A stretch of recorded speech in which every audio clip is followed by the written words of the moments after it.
All right.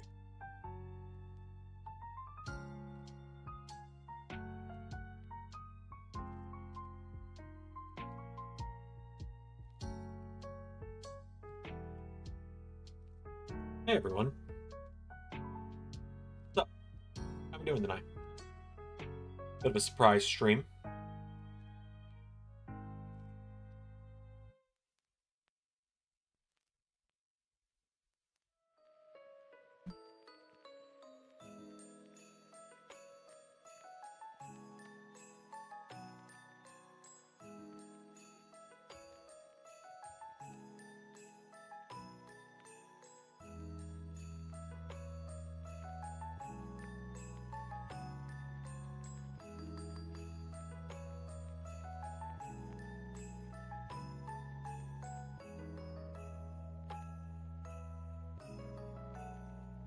Yeah, a little bit of a surprise stream.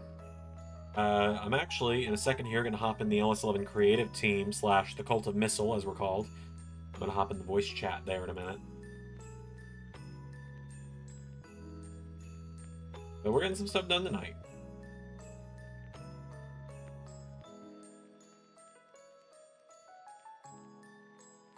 Yeah, it's good to see everyone. Obviously taking donations all night. So I'll put my email over on this side. But I got a lot of stuff I need to do today. I got a lot of, like, mods I need to install. You know,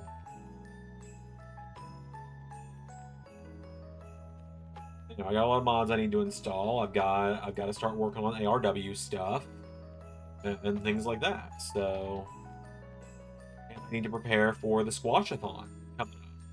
Like, I need to go find. Unfortunately, I need to go find a mod for this guy. Let me see if I can find one real quick while I'm thinking about it. There's one for 2K23. I can probably port it. Aesthetically.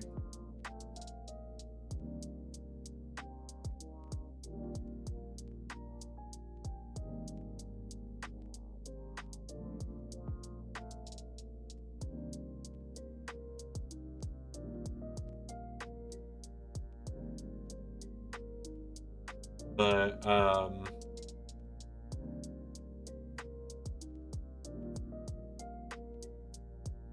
was I in kayfabe nervous when Bullet Club wanted to talk?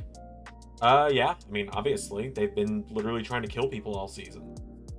Alright, so I'm going to boot up the game real quick just to go ahead and get it put into creator safe mode real quick. So the music's going to cut out for a second. I'm not going to be able to put the game on stream tonight because I also have something I need to share.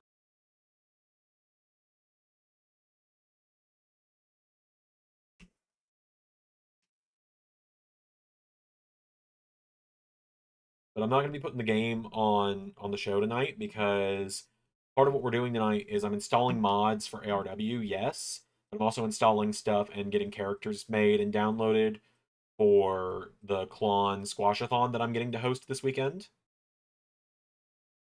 Any offer me. That is a gentleman's agreement that I will not be discussing at the moment, is what I will say. Perhaps next week you'll find out. So let me get turned on to creator safe mode. And then I'm going to hop in the voice chat for creative as well, because you never know who's going to show up. It'll be a very low-key kind of stream night. Again, this is one of the final weeks that I'm going to be in this office before I move across the hall.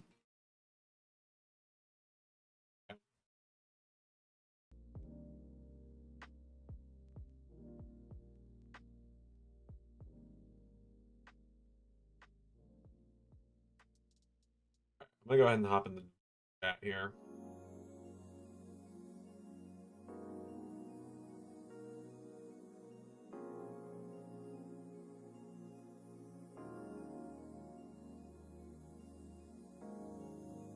So I don't know if anyone's going to hop in at any point, but good to go ahead and have it pulled up here.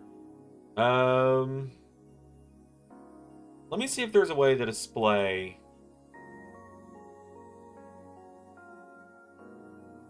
Let me grab this mod. So, for those that haven't heard yet, the Klon, the Call League of Nations, who you guys that are only LS11 fans know as Rick C, Krim Rocker, and Liam Malone. I just know them as Krim, Liam, and Rick, and the rest of them whose names I'm still learning. I'm getting there, though. I'm getting better about it. They host, pretty much every month at this point, Squash-A-Thons on their channel, on Rick's channel, where, like, we all just get in a voice call for, like, 3 to 5 hours and just shoot the shit while Liam typically plays 2K and just does repeated squash matches against a wrestler none of us can stand. We've done it for Brock, we've done it for Vince, and this Saturday I'm hosting it instead of Liam, and we are squashing my least favorite wrestler of all time, Austin Aries. It's exciting. But that being said, I need to I have a few characters I need to make, I need to download, and I need to mod in ahead of that stream. I've already downloaded this stuff. Let me check. And like I said, I'm also going to be starting to finally set up for ARW, which is really exciting because I think we reached the goal now where I'm going to fast track it, and ARW is going to come out by the end of the year with Crisis on Infinite Squared Circles. Have we gotten to that one? Or yes, we hit that the other day. So all of that is coming. But get this last load.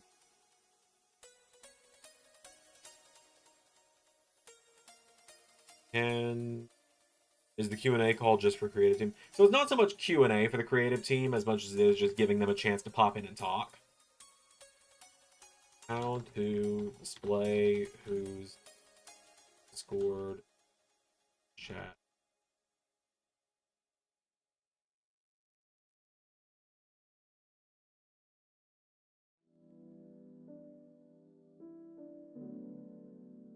Discord.com/stream.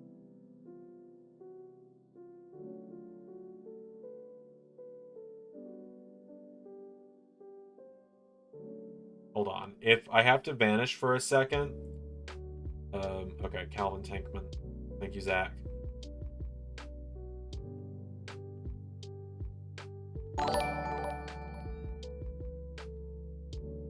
Hello? Oh, hi, Ray. What's up? Hi, guys. How's it going? It's going. You are live here on the LS11 universe. Live to the people. Yeah, live. Yeah. It is a Q&A night, and I am doing a bunch of modding and stuff to get set up for the, what do you call it? For the upcoming, fucking, what's it called? For the Call League of Nations upcoming,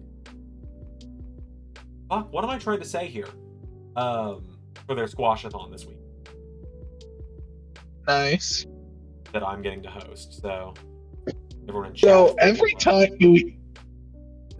every time you say the name of the group, the Klon, right? You want to know what pops in my head? What's that? Like some enemy race from like an episode of Star Trek. You know, that's fair. Like, we must defeat the Klon.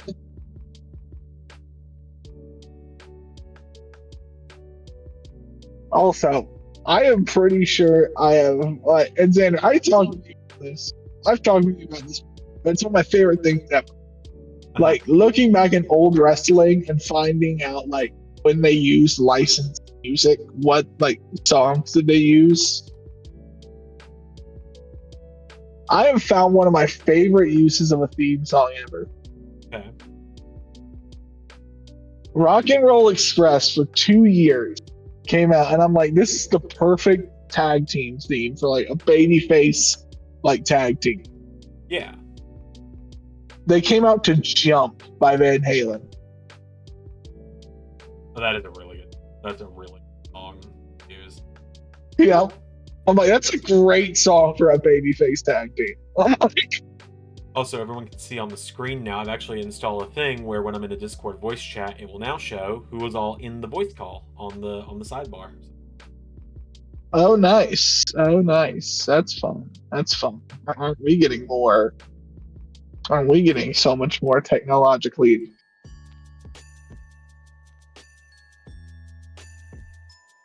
We're just moving up there. We really are. Okay. Yeah. Gigi aptly asks. Look at us.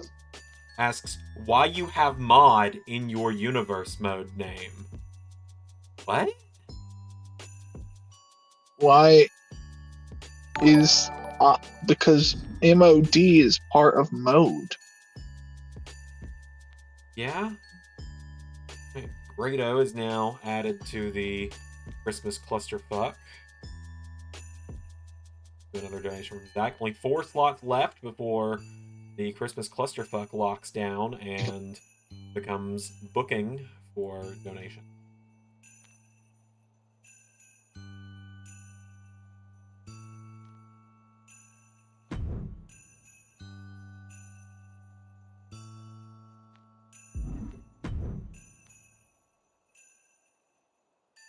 And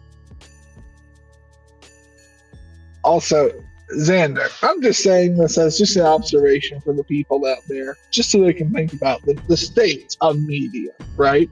Okay. All of my favorite movies I've watched on streaming lately have been on fucking Tubi. Well,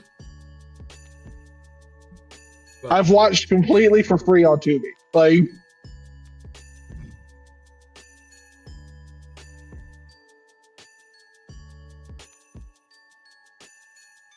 I know that when we did the Chaperone watch along, it was on Tubi. I remember that. I unironically enjoyed the Chaperone. I thought it was really fun. I mean, it's not like a good movie, but it's good not bad like a movie. horrible.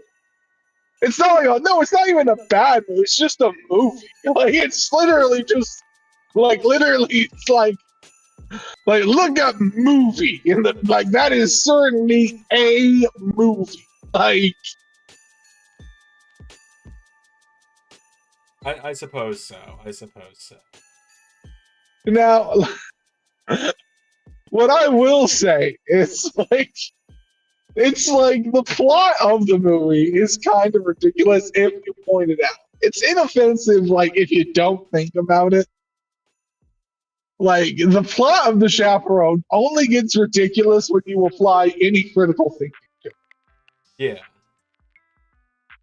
Like, how I was sitting there and we were talking about it, and how, like, we were talking about how, okay, so the bank robbery and the pickup for this high school field trip are happening at the same place at the same time. I mean, yeah, it makes sense. Oh, hi, Tatum. Someone else is. Oh, hello. Hi, Tatum. Oh, hello, Ray. I don't think we've talked in a VC before, but it's very nice to meet you. Nice to meet you as well. Anyway, I am talking about the narrative functions of The Chaperone. A film that's legacy will long outlive all of them. Assuming we all die before the end of the stream.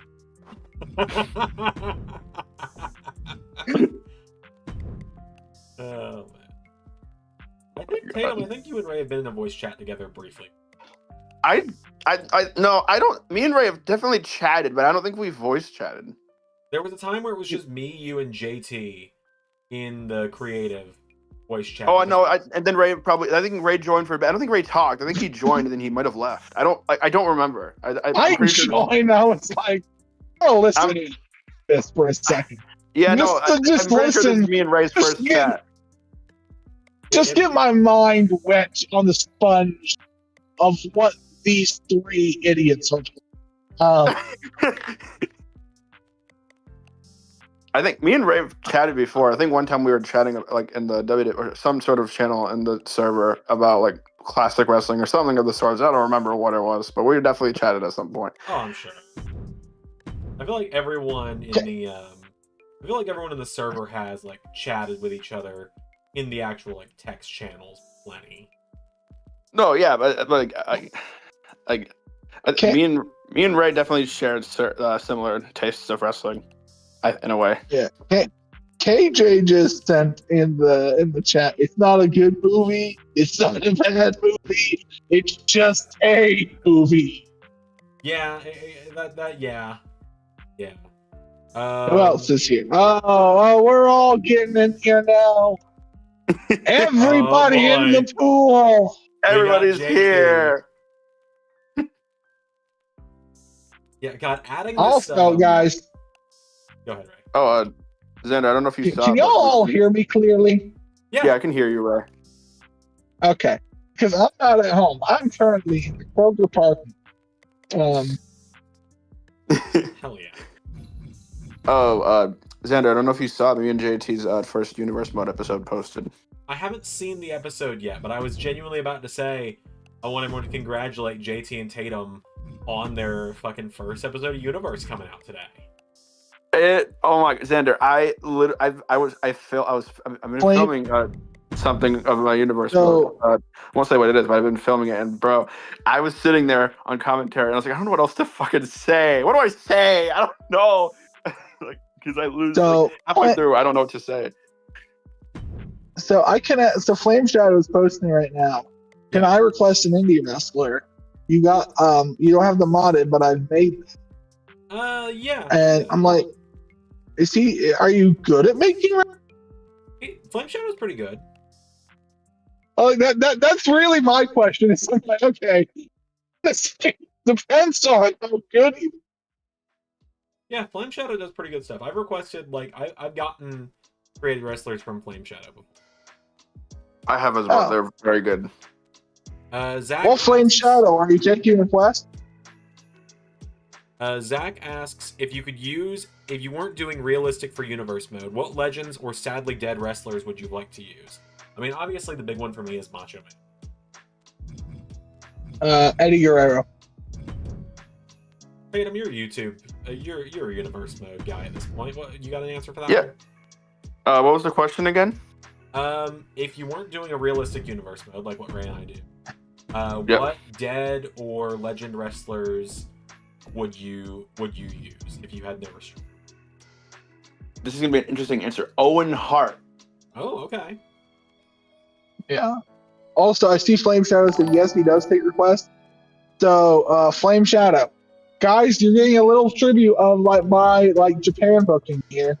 I need a created wrestler of Silas Mason. So, if you could make me a good created wrestler of the current NWA champion, the Thrill Billy Silas Mason, I'd much appreciate it. And I'll put your tag and everything in the first video Silas Mason featured in or whatever. Yeah, I would give just a little shout out to Flame Shadow whenever one of his creations pops up. Like he said, he did the Dante Leon that I use in LAW. He did Mother Wayne for Ring of Honor, stuff like that. Yeah, no, he's great. He actually showed me how to mod. Oh yeah, because I was just I tried. No, you helped Zander. Oh wait, I just realized. Okay, so you're live right now, Zander. Yeah, I am. Oh, we're live. Yeah, JT, you think we were live? Okay, so with that being said, fuck, dick, ass, cunt, motherfucker. Let's see here. What other words? Did I say cunt already? Did I say tits? JT. So when are we gonna run Jadam versus Ray and Zander? I'm just kidding. I'm kidding. That means Ray and I need to not be trying to kill each other. Can you guys make up for one time? I'm just kidding.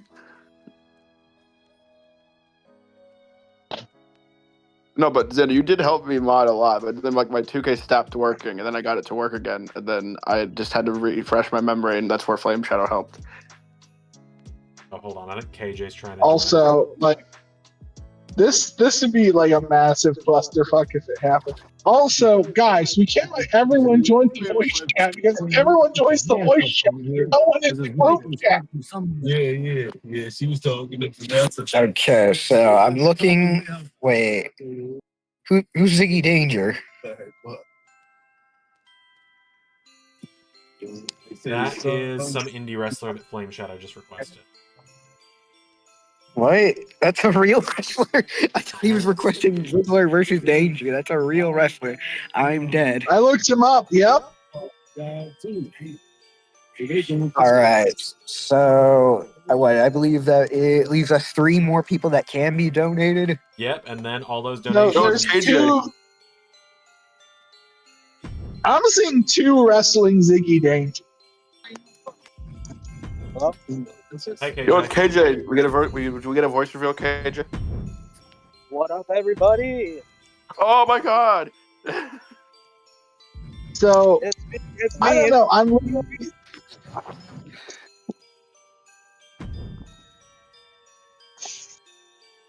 As Pierre says, that is a real human person. KJ, Yeah, you're if everyone is in the group chat, everyone's in the voice shows. You say that, Ray. We are doing like some of our best numbers ever right now in YouTube chat. I am in fact real, guys.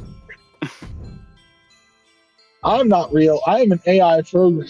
Zander Yeah, created. Ray is an AI program that Okay, actually, Xander, Ray's a now that we're fictional live, character, guys. It's a con made by Zander. No. I'm a real person. I'm just an AI program. We're all just a bunch of Xander's cause. We're just a bunch of all of Xander's you. cause. We're AI generated people accounts. We tricked all of you. I feel like this is almost like a Norm Macdonald like autobiography level thing, where it's like I put some juicy secrets in my autobiography. Like what? Like I'm a deeply closeted gay man. And then they're like, so you're saying you're closeted? No, I'm saying I'm a deeply closeted gay man. What? Xander's would A probably closeted gay man is a gay man who will not tell you he's gay. So I'm telling you I'm not gay. Zander needs to do one and be like, "Oh, Ray Wood is not real." Like I just photoshopped him in all my live streams. Oh yeah. He's a- he's a yeah. AI. Like the guy that was asleep on the couch, that wasn't real.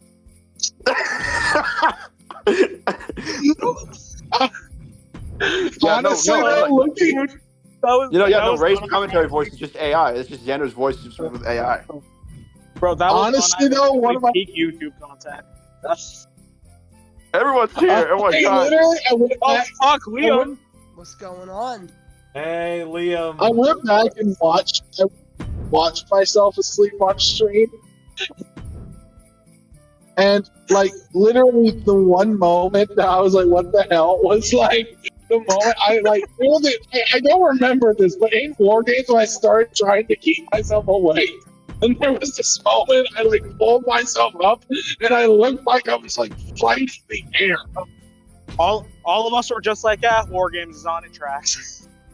I had to watch it because my mom wasn't home. I had no choice. I was just sitting there, like, honestly, my I was telling Zan, you guys better be happy that I was asleep for Jay Uso not working cage, because I would have actually like live crashed the fucking Dude, me, Xander, and Liam all pretty much simultaneously were like, "Fuck this." I words cannot describe how much I cannot stand Jey Uso. I hate him. I know, and like I don't like Jey it either. Uso. In like a year and a half, I went from loving him to never wanting to see him on my fucking television again. I can't even blame you. Yeah, no. I'm He's shirt right like now, he's bro. got Like, that it's embarrassing, but I'm bad wearing- catchphrase that he won't stop saying. I said it. I've said it numerous times to the Quan, but it's insane how at the start of this year, WWE was like doing way better than AEW was, but it's just something after the Elimination Chamber just happened in creative where they're like, yeah, no, we're not gonna try. No, dude. Yeah, some bald Samoan happened. No, in it's creative. not. That's It's what not fucking even happened in that, creative. dude. Dude, it's not even that. It's the fact that like here's the thing, guys, and this is something that as you guys book wrestling more and more, I think you'll figure this out. Like, and Zander, like, you can correct me if you think I'm wrong. I think wrestling, in order to stay exciting, you need to have roster shakeups every 6 months at least. Oh yeah, no, absolutely. Oh, dude, absolutely, absolutely. You need to have new people coming in, coming out. Because I feel like WWE, a big problem with WWE right now is the fact that literally the rosters have stayed pretty much the exact fucking same for 2 years. They're stagnant as shit. They're stagnant right now. The fact that So, like, took this long to get LA Knight on Raw, and he's been on SmackDown since what, 2022? Yeah, That's something like that. kind of crazy. And he wrestled the same 5 fucking guys the entire time he was there because he was stuck in the mid card. And like, don't get me wrong. Like, before I say this statement, I don't mean to say like you could do this with everyone, but Jey Uso's push towards the world title in particular wasn't an organic thing, right? No. Oh no, absolutely not. No, 100%. So it's something where you could choose someone else to do that. Anyone could have been Jey Uso winning that Royal Rumble and beating Gunther at WrestleMania instead. I mean, what was stopping Sammy from doing it? Like, what was stopping LA Knight? Like, yeah, no, exactly. Fucking, there's 10 other guys on the roster that could have been elevated in that spot, but My mic. No. I'm sorry. You're good. And as for over as Jey Uso is or was, none of those people would have the heat that Jey has on him now if they had gotten that push instead of Jey.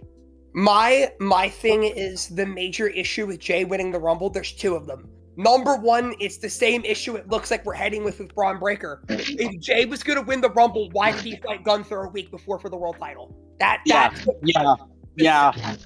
The second issue is it should have been CM Punk or it should have been John Cena. No one else should have won the World Rumble. I don't even have such an issue with Jey losing to Gunther right before winning the Rumble like that. If the story was Jey had Gunther beat, Gunther had to do something kind of underhanded and out of character for him in order to win the match.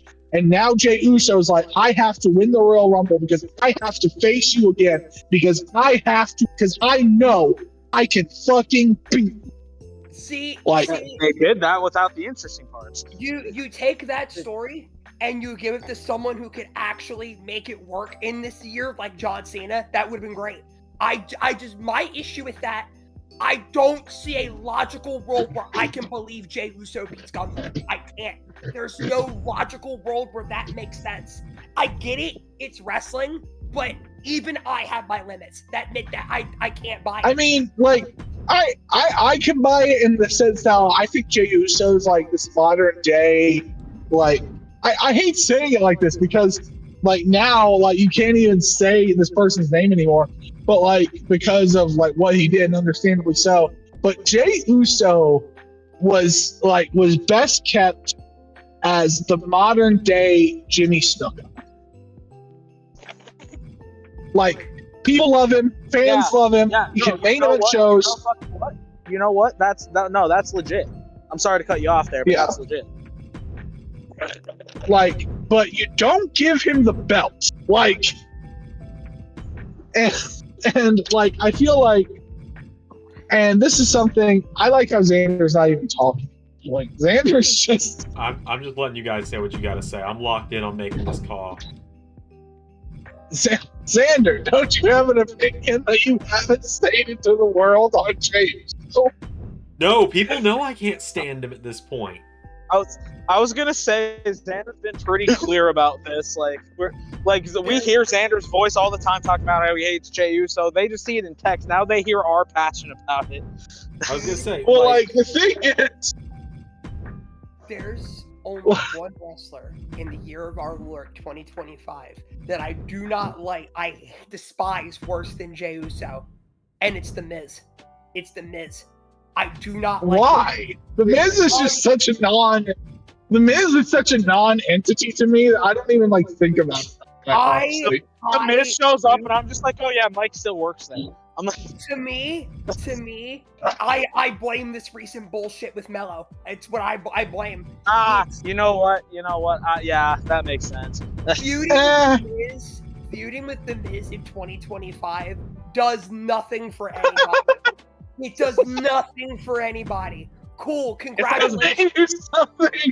It made you something if you're literally the lowest person on the card. Like, congratulations. You beat the guy who had one of the worst world title reigns in WrestleMania main events of all time. Here's a cookie. Like, I'm literally sitting here. Sadly, like, who would working with the, like, who could the Miz work with that it would elevate? Nobody. The answer is nobody. My mind goes like, okay, Otis, like. I say this, the only other person I could say that doesn't elevate people just like Miz, and honestly, as soon as I was gonna say it, I can't even say it because that's not true, is Chris Jericho. But even then, that's not true. Yeah, at least Jericho Chris has Jericho. a track record. At least Miz Here's barely the thing about. Okay, Liam. Like- Liam, now that I finally have a chance to speak to you, like man to man, I got a Oh, boy. question for you. Oh no. Oh, here it comes. JT, don't make this weird. Too late. So what are your thoughts on BBL Bailey? Oh, for fuck's sake! I don't know. Honestly. Now, BBM CM Punk though. Now we're talking. Oh my god. Ah. You know, okay, a man of culture you are. That Jake, man of Jake culture. figured out the cheat code to getting Zander to talk. Listen, I said this on one of the first Squash-A-Thon streams you did with Xander, and I'll say it again. There's literally a long-running joke in the Quan where wherever CM Punk's music hits, I would call him, and I quote, Daddy Punk. Okay, this is nothing new. This weirdness is nothing new to me. I'm all for it. I welcome it. Yeah, I direct all like- of you guys, since you're in creative, to take a quick look at the. Don't say Oh, it I out looked at loud it, what it's it is, glorious. but take a look at the. Take a look at the, what do you call it? The creative chat and see who Yeah. I have made. Yeah, I looked at it and it's glorious. Thank That's you. peak. That's peak. That's peak. Kind of mid, not gonna lie. JT. I don't know. That's what I say to BBL Bailey, bro. Kind of mid, not gonna lie. He knew I was about to fucking yell at him, and so he got on the fucking call. You know Bro what said, "I've isn't done mid, my though, job." is this brisk. You know what isn't mid though is this brisk lemon tea. That's pretty good. Yeah. Honestly, if I was WWE, I would just unashamedly rip off Zander at this point and just stick Omos with the Miz. It's a good idea.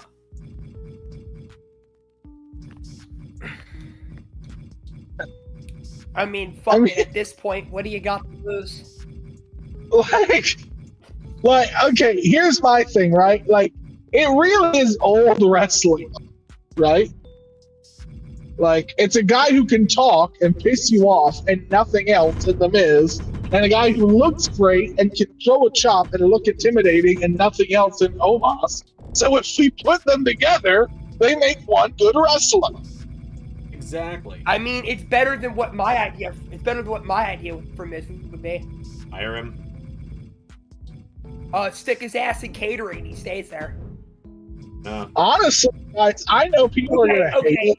I would like to see what The Miz could do as a heel color comp. Okay, as soon as I said that, I'd like to backtrack my statement. Give Miz a role where he does anything but wrestle. I'm fine. Fair. No, if they made him, if they if they put him with Joe Tessitore and like made it where like Joe Tessitore was like honestly and I know this is something else entirely. I wish announcers showed like actual like face and heel dynamics anymore. All right, hear me out. Oh boy. And, Oh, and I know God. this. I know this is gonna piss off Ray especially. Oh, Let's God. give the Miz a run in AJPW. Bro dipped right when he said it. He knows what he's doing. So, JT, I am pissed, not because you just that, but because you're talking about AJPW. JT, shut your whore mouth. God, bro. Damn. And now go put on more lipstick and keep making money for daddy. Get out. Jesus Christ. Jesus. He's the master of the rage bait. Like, there's a reason I call JT the master baiter of Alice in the Universe. Look, I'm just And saying. I'm the master of dismissive response. What's up, Liam? Look, you get Krim and JT in a room, see who could rage bait better. That's peak content right there. That's peak content. Oh, dear Lord. So can we circle back to Jey Uso for a second? Because I feel like people do want to hear my opinion. Absolutely, go ahead. Jey Uso went from 2 seasons ago in LS11 Universe, fighting Gunther in the main event at Halloween Havoc for the WWE title, and beating Rock at WrestleMania this season, to being stuck back in a tag team with his brother. That tells you how I feel about him in the year 2025. I think that means that you understand exactly where he should be as a wrestler. Yeah. Yeah, Well, I know Chuck where he should be as a Chuck- wrestler.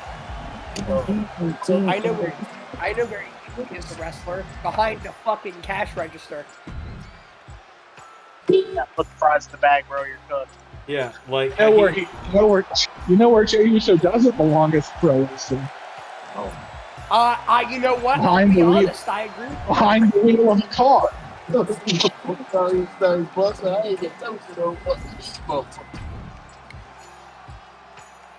I not like so, and if there's I take it back. Miz is not the one person I hate in wrestling more than Jey Uso. He's not. I take that back. That honor goes to Roman Reigns. That's who that Okay, honor all goes of to. wrestling or just like all of wrestling or just Keep in mind. I don't Keep this in mind. the The main wrestling company. You what? The main wrestling. Go ahead, Ray. I'm sorry. So mainstream wrestling. Pretty much. So- much. Okay, I'm willing. so No, 'cause- I'm willing to. Go ahead. I'm sorry. because if you include people outside mainstream wrestling, at that point you're getting into people like Enzo, and I hate him more than like. I actually like Yeah, Enzo. I actually like Enzo. No troll. I'm gonna be honest with you, right? I completely forgot. If he was- when you said his name. If he was in WWE still, I would literally make him be the one of the people we cannot. But I have never seen a guy go from career revitalization to having the most fucking foamed in world title matches in my life. I'm great, man. How you doing? Yeah, that is so true. It is insane to me. It is insane to me how Roman Reigns went from having solid matches in the Thunderdome era and some of the early when they went back to the crowds to just not. I'm gonna be honest. Chuck, He has the same match. I agree. Yes, I agree. yes. I agree. Yeah, for sure. Okay, so all right, so you guys to be want to hear? fair, I'm not sure if that's actually I'm not sure if that's okay. I'm not sure if it's not because he can't cook anymore. I think it's just that he's just like, why? I think he's in what Brock Lesnar's kind of mentality was before. Like That's You even think- worse. That's even worse, in my opinion. To me, guys, it's almost like it's like the Rolling Stones coming out. They're not going to do a great performance. They're going to come out. They're going to hit the hits, and they're going to go. Yeah. right.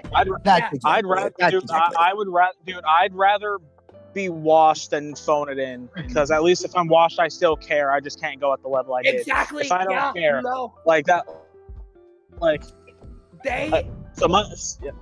Go ahead.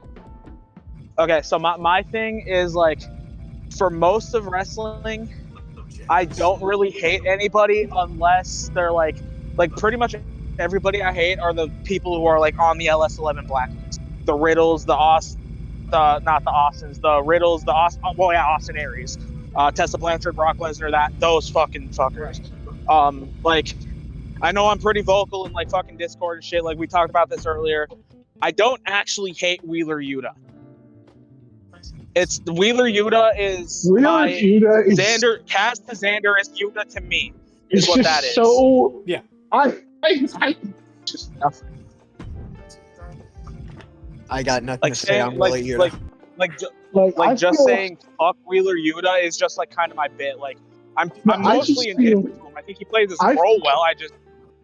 I'm with you. I feel nothing for Wheeler Yuta. I'm just like, he's there. Like, and it's crazy hearing Ray say that. Like, Ray, it's crazy hearing you say that about Yuta because you put the fucking IWGP Junior Heavyweight title on him at one point. I loved him. I thought he was great, and then he didn't evolve at all. And he stayed the exact same wrestler. Okay, Ray just hit the fucking exact. No, me and Ray are like on a completely like the same wavelength right now because that's exactly where because I thought he was talented and I thought he was good, and then he just never grew. He just finally in Blood and Guts started showing personality to me. Okay. With me, it's not that it's not just that he didn't evolve. It's that they put him into positions where he really should have evolved or done something different or showed like a jump in his character. He's been in that opportunity multiple times and he's just done nothing with it or the direction. And he just seems complacent with being in this position. No, exactly. He feels complacent that he's with Mox, who's like, other than the elite, is like that guy in the locker room. So he feels complacent being behind him is what that feels like to me. To play the devil's advocate, I don't, like you guys are saying, I don't think the issue is that he hasn't evolved as a wrestler. Because I think when they let him wrestle, he can wrestle really solid. He can go. The issue is, where the issue lies with me, is they won't let him have character evolution. I think where we lost the plot with him as a character is when they just had him side with Moxley at WrestleDream. Yeah. The only time I've really seen it, and granted, I don't watch AEW, I don't watch anything weekly just because I'm busy and shit. Mm-hmm. Like, it's not that I've fallen, I'm not really falling out of wrestling. I'm busy, I don't watch weekly. So, my thing with it is, like, the first time I've really seen him actually show, like, any personality is in Blood and Guts when he started with Kyle and he was actually, like, actively, like, talking shit to Kyle, like, oh, come on, Kyle, and, like, he was actually playing to the crowd saying, fuck you, Yuta. That was one of those things. Yeah, it's how he's been for a while, to be fair. But, yeah. Okay.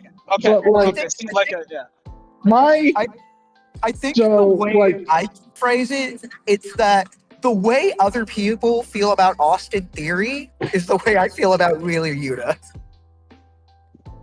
Oh, okay. No. Austin Theory has way more outside than Wheeler Yuta.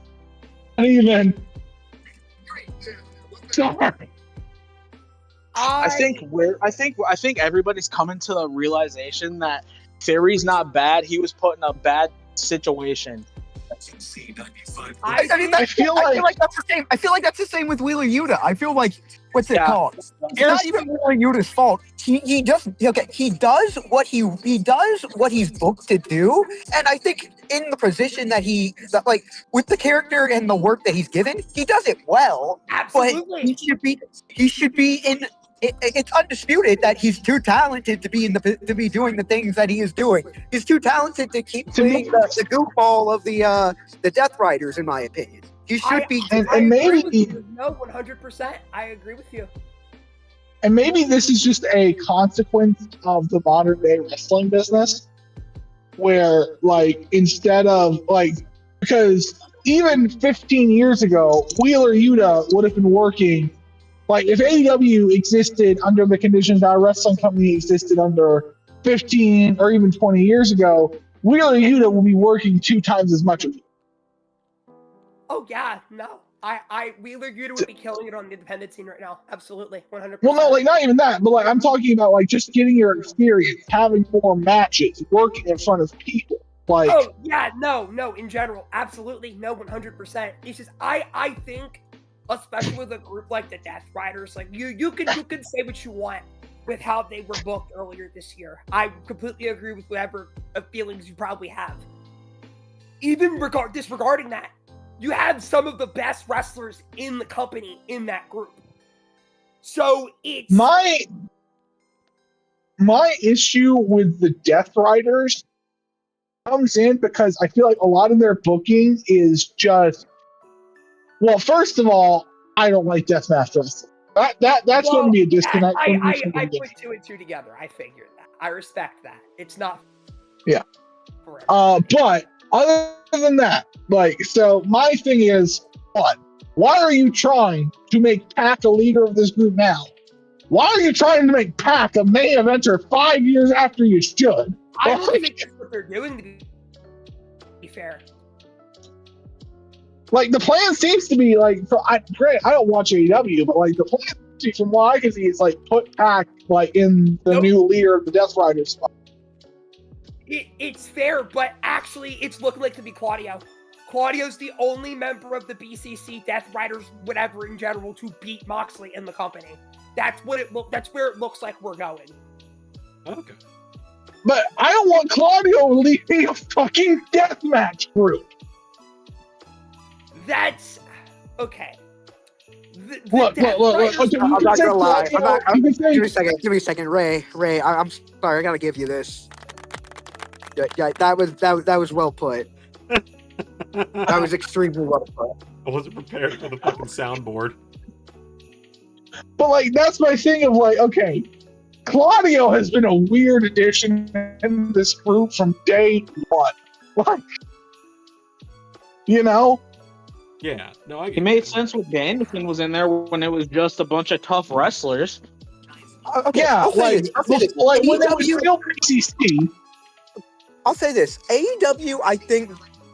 Okay, AEW's a weird thing. Is a weird company where I think they make it so that any wrestler can kind of wrestle the deathmatch style in their own way. And I think even Claudio himself has established that he's not really a deathmatch wrestler, but the way that AEW prepares him in matches, like if you look at him, how he performed in Blood and Guts and everything like that, you know, he wasn't doing like, you know, the spots and everything like that, like you'd see Darby Allin, which are Moxley or anything like that. But the thing is, like, what's it called? He was still like the strong man. He was still like, you know, the freaking unit that is like Claudio Castagnoli and everything like that. He was the heater of the group, is what he is. Right. It felt like, in my opinion, guys, it feels like Claudio was a good addition in the BCC, and he was put into the Death Riders so that there could be the conflict kind of there with Kingston. I don't know. I feel like that's primarily the reason. For him to feud with Kingston and drive a wedge between Kingston and Mox, that makes so much sense. And I get the fact that Claudio is friends with all these people, but I'm like, still, it doesn't mean that he's like at that same, like, he's that same kind of wrestler. Like primarily, if like, to me, like, Death Riders felt like, okay, these are new age guys, and then some of the CCW dudes from the Golden Age.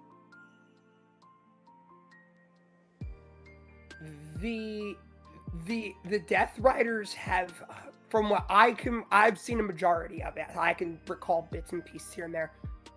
Mox was really the only guy who got like deathmatch violent when it was needed outside of like Blood and Guts and shit. Claudio's there to be more like a violent war general than anything. He's not like a deathmatch guy. And I think if he does take it over, it will move away from that. But like, here's my thing. Like, here's my thing. Even if what you're saying about that group is true, at that point, you are way overcomplicating wrestling. Like, you don't need to be like, okay, this group only John does the deathmatch stuff, but unless it's blood and guts. But if they're not doing blood and guts, and he's an enforcer, he's over here doing this, he's over here doing this. I'm like, okay, wrestling functions best when wrestling is simple. Their whole thing is more of like violence than anything, and Good guy, bad guy, every go. member- Like, you know. yeah, every member has their own way of showing violence. But I think the whole purpose of the group, if I remember it correctly, This is wrestling. It's nothing but stimulated violence. Yeah, if I remember it correctly, this was like over a year ago, I'm pretty sure. The whole purpose of Moxley taking the belt and fucking murking Danielson and all that shit was to make the roster step up. And in the beginning, we were getting to that point. It was going great. Then the Edge feud happened. And brother, let me tell you, as an Edge fan, that shit sucked. That whole point of the fucking That hurt my soul, bro. That hurt my fucking soul as a guy. Okay. I will say the Edge match, the first Edge match was shit. It was shit. I feel like they redeemed themselves. Honestly, guys, like Edge is my all-time favorite wrestler. I have been so personally hurt by all of his AEW. I disagree. Like, obviously, that's how you feel, and that's not invalid. But me personally, Okay, I'm curious. Why though? Why do you feel this way? me? No. I mean Ray. Oh, Ray. Okay. Go ahead. I think Edge has not been used for any of his strength as a wrestler in AEW. You know, I can kind of see what you're talking about. At least from I think there are things Edge in WWE, I can understand what you're talking about. I feel like I'm like, guys, like, this is my thing. Edge has been back. Edge has been wrestling again for 5 years. Right. 5 years. And, like, we have maybe seen him be a heel for 2 months. And I'm like, okay, Edge is a heel. I'm like, no matter what you think about the character, Edge is a heel. To me, primarily, when you think of Edge, you think of a heel. The problem is he's going to continue to be a face because he's just not going to get booed at this point.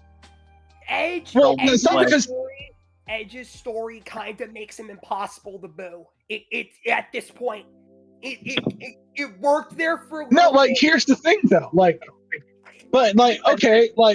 but here's the thing that we'll say, like, oh, it makes it impossible to boo, but then we'll also argue that, oh, heel and face doesn't really matter because we all know it's fake anyway.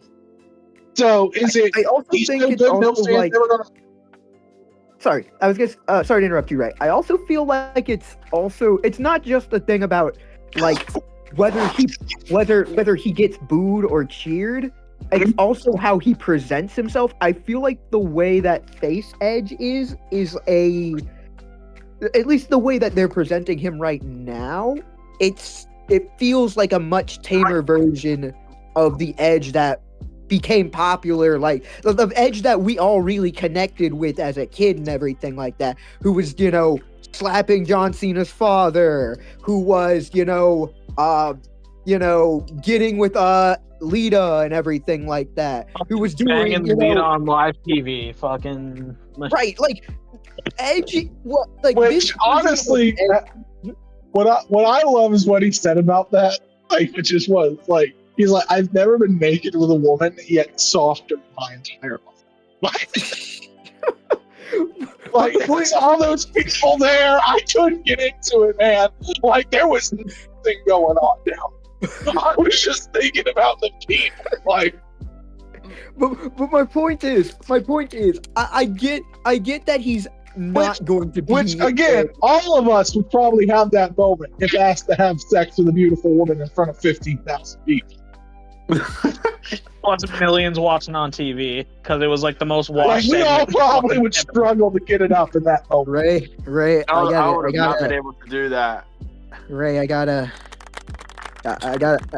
Yeah, you took me back with that one. You actually got me taken back. I thought JT was about to be like, Ray, don't even count. I could do it. JT would say that, yeah.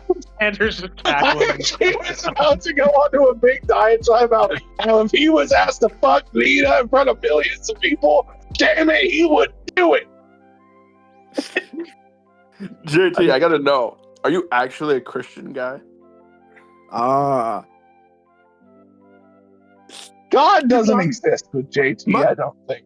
No, he No, was no, the no, wrestler. I was referencing because like one time me and JT teamed with Edge, and backstage JT That was told so Edge, funny. "I'm a Christian guy mainly." He's like, I'm more of a Christian guy. That's the thing. I feel like okay, it's true. I am a Christian guy, but like, I thought you were asking him randomly, like, hey, are you Christian?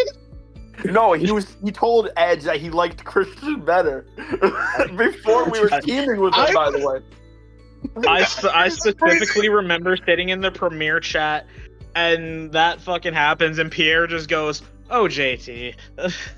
Yeah. me and JT had such different like. I love me and JT's dynamic because we have such different responses. Like JT goes, "I'm more of a Christian guy," and I go, "Edge, I'm such a big fan. This is such an amazing opportunity." I'm so kind, and JT's like, "I fucking hate Edge. I like Christian better." Bro, you were fanboying Like- over him, and JT was just like, "Yeah, I paid for the match.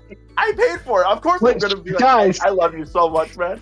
see, this is the type of Pierre- person Tatum is. Tatum's the type of person he'll pay for a match that way he can team with Edge. I'll pay for a match just to have Zander defend the Grand Championship against David Otunga, just so I can keep the team song. No, let's But- go even deeper okay, on this one, so- JT. Let's go even deeper. Hold on. No, Tatum's the Oh kind my of guy to pay goodness. for a match where he can team up with one of his favorites of all time. You're the kind of guy to make me have to remake fucking Brandon. So, Oh, I'm also the one to pay No, for so LeBron Pierre James just- to be in the lethal also- lottery. Don't forget, Xander. Pierre JT just also put in the paid for you to chat. wrestle your cat one time." Wait, what was that? I said, "Don't forget, Pierre just JT's put the in- guy who paid for you to wrestle your cat." Oh yeah, that's true. Same match. To be fair though, I've been pleading for Missile to turn heel on Xander long before I started donating to him. Missile's been a heel That was for just a long meant to be the time. push.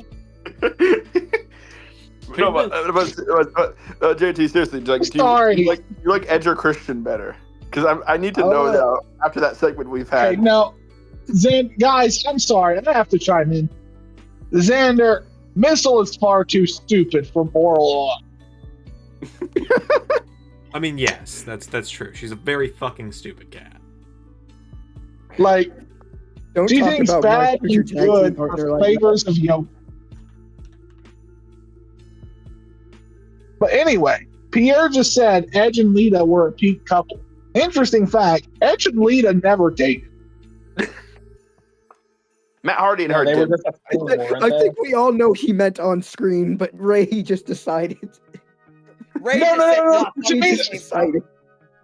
No, they never were. That's the funny thing. They fucked on the side, and then Matt figured out, and then Lita cut it off.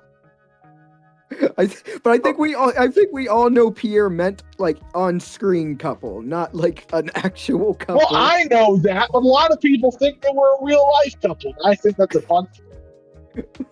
I was gonna say, Xander, correct me if I'm wrong, What's that? but when I paid for the 6-man tag with me and JT, but instead of Edge, I believe I wanted Cena, but he was champion or something of the sorts, and I couldn't. He was we heel. couldn't do Cena. He had just turned heel, and so I was like, Yeah.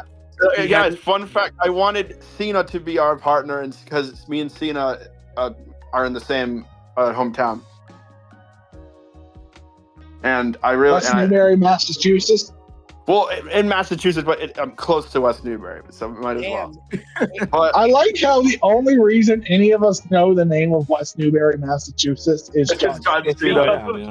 John Cena is also my favorite wrestler, and I was so mad when they said his last match is going to be in Washington instead of Boston. I was like, "Are you kidding me? Do you hate me, WWE? You not want me to see a Cena match in my whole? I've never seen a Cena match in my whole life alive, and now I'm never going to get it, guys." Dude, Now, full so circle. Now Edge finally gets to be the side bitch. That's crazy. Dude, I'm You so mean psyched that Coach? I'm actually gonna be. I'm so psyched that I'm gonna actually like be able to see Swerve again because I was scared because I'm going to World's End, and I was terrified that he would Like- still be out. And then when he came back at the end of Full Gear, I was like, "Fucking yes!" Have you guys I know actually met? Have you completely guys off met Wrestler in topic, person? different. I know completely off topic and different because they have kids. But how would you guys feel if just out of nowhere Beth Phoenix left Edge for some flirt? I would be so sad. It was just You like, know, how can you- okay. I want to say I'd be sad, but they're actually really private about their personal life and everything like that. So it's like, why would I be sad? I don't know these people or their relationship. So I love Honestly, that. celebrity relationships is if they know a ton about it. I don't know if there's actually like if they're private, it's like okay, they really care about each other and want their private life to be separate from their professional life. and then it's But the if their thing, private life and their professional life is all fucking out on cameras, how much of it is it for show? That's my thing. and, with then, and that. then and then it's also Or like maybe- what's it called? Or And then maybe it's Beth also, Phoenix is a ball. And then it's also like if Beth Phoenix leaves Edge and everything like that, was that actually a happy relationship? Was that actually a happy relationship if someone cheats on the other These are the person? real I mean- questions. I mean, all that Vikings money just dried up, I guess. So, this happened quite recently. I just want to end this off topic. I was at a convention and Billy Gunn was there. So I was like, oh, I want to meet Billy Gunn. That's so cool. So I walked to Billy Gunn, and when I approached him, I was like, holy shit, he's ginormous. Because if you guys don't know, I'm actually I'm pretty short. I'm like 5'7". That's pretty short for a male and where I'm from. And I met Billy Gunn, and I was like, You oh, hi, would be Billy. the average height for an Asian. The first thing I said to Billy Gunn, and I kid you not, he actually was very flattered. The first thing I said to Billy Gunn was, I'm a big fan of your kids. And he was so flattered by that. I'm not gonna lie. Dude, the guns are so wasted in AEW. Okay, I'm not gonna lie. We are for real some serious autistic ADHD ADD kids. We switch subjects so much in like the past like 20 minutes. It's insane. This is what If a happens. normal person saw our fucking creative chats, their heads would fly onto their bodies. Oh my god, the creative chats Also, that go up. guys, this is completely why up. they're Creative here. chats are fucking horrible. This is what the 8 people are here for. But still more than usual. I know these people are maniacs and enjoy this shit. I'm talking about normal people. What passes for normal in today's society, I should say. Yeah, it's like everyone's talking I like was about to say, I'm like, guys, furry culture is normal. It's normal to be a fur. So don't act like Flame Shadow. You said Jadam and Desperado of Fire working together in the future. I mean, we could definitely work out a super group deal. I mean, I feel like, okay, to be honest, and that's not me saying I was just gonna say, I'll be honest. I still kind of feel a little bitter that I'm like 0-1. Well, I think actually no, I feel like I'm 0-2 at this point against the Apocalypse. So, I mean, if you wanted to, we could probably work a deal. At Hey, some guys, point. But I'm not saying I'm not a furry either. Guys, don't forget, I have a win over Zander. And, Dude. Tatum, I hate the They've version gotta rebel. stack them up. Fucking everybody beats me. Guys, don't forget, my first singles win was against Zander, and I'm actually very flattered, but also at the same time very shocked that even happened. Like, Zander is kind of like he is his own channel's Chris Jericho. Dude, yeah. Okay, Ray, I need to tell you this, Ray. Everyone's beating him, and he's beating everyone, and everyone's beating him. yeah, pretty much. No, Okay, Ray, okay. I gotta tell you this, Ray. When Zander told me like, oh, Tatum and I are doing Tatum, you and I are doing a match, yada yada yada. I was like, how are we gonna go over? He's like, what? You're winning. I was like, huh? I was like, genuinely, wait, what? I'm winning? He's like, yeah. I was like, Yeah. okay. I'm going over, kids. You're going over tonight, kid. The fans are going. So something with like creative, and obviously I'm not gonna like reveal anything here, but I'll talk about stuff that's actually like happened here. we're very in creative, like when it comes to like our characters, we're very selfless, and we will like advocate Not for each me. other to get pushes. What are you talking about? Not me. I won all the pushes. Fuck all the rest of you. I should be on top here. Okay, all of That's us why except for JT is at the bottom. All of us except for JT. If Zander wins back the grand Have you title, ever I think I noticed should that get a title JT shot. is the Just lowest saying. one on the totem pole anyway? Oh, hi, Rick. Zander, Oddly, I feel like I'm almost at the top of the totem pole. Because I don't argue for myself often, but like at the same time, Zander doesn't like asking me to take losses. So I am top. I mean, I don't have Just- to ask you to take losses. I can just make you take losses. No, but you run it by me a lot, and so I'm just like, okay. But you know, Xander. people, you don't do it all. I feel like the thing about Zander is he's very I feel like this is the thing. This is like the giant elephant in the room.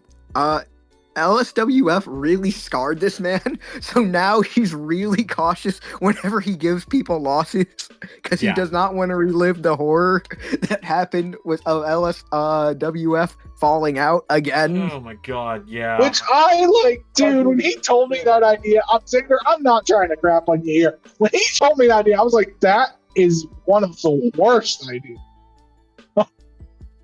Yeah, you told me What? so. Fuck off.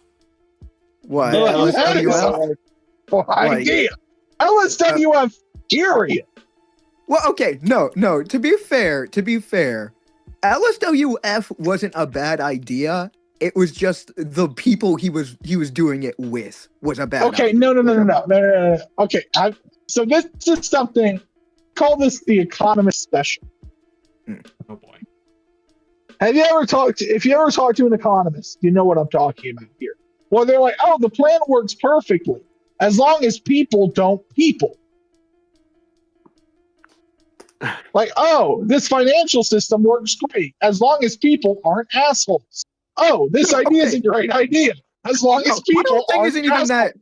My whole thing isn't that the idea works great if people aren't assholes. Like, I feel like if LSWF happened, Idea works great if people aren't assholes. that's not my argument, though. My argument is LSWF would work. That is if it was with- 100% your argument, JT. No, my Let him You're argument the do is it would modern work man. We with tell this you how group. things are. This group it would work with. It was not going to work with that previous group because the previous group doesn't respect Zander the way that we respect Zander. You guys respect me? Shut the fuck up! No, we just pretend.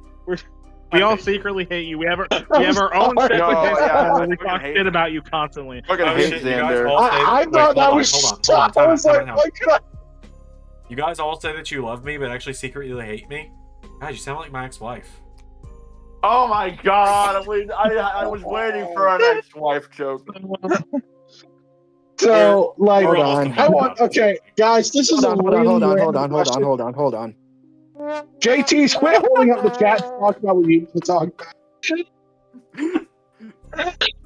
Anyway, This is why guys, I JT know gets it's back on you incredibly guys. off topic. And we all are talking about what we want to talk about, so whatever. Have you guys seen the Joseph Gordon-Levitt movie 50-50? I have not. No. Well, Okay, we're so talking in the direct. movie, Joseph Gordon-Levitt gets cancer. Oh, what a great I've way to heard start of the it. Okay, yeah, I've conversation, heard right? of it.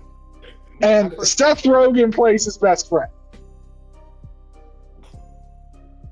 And he has this girlfriend in the movie who cheats on him.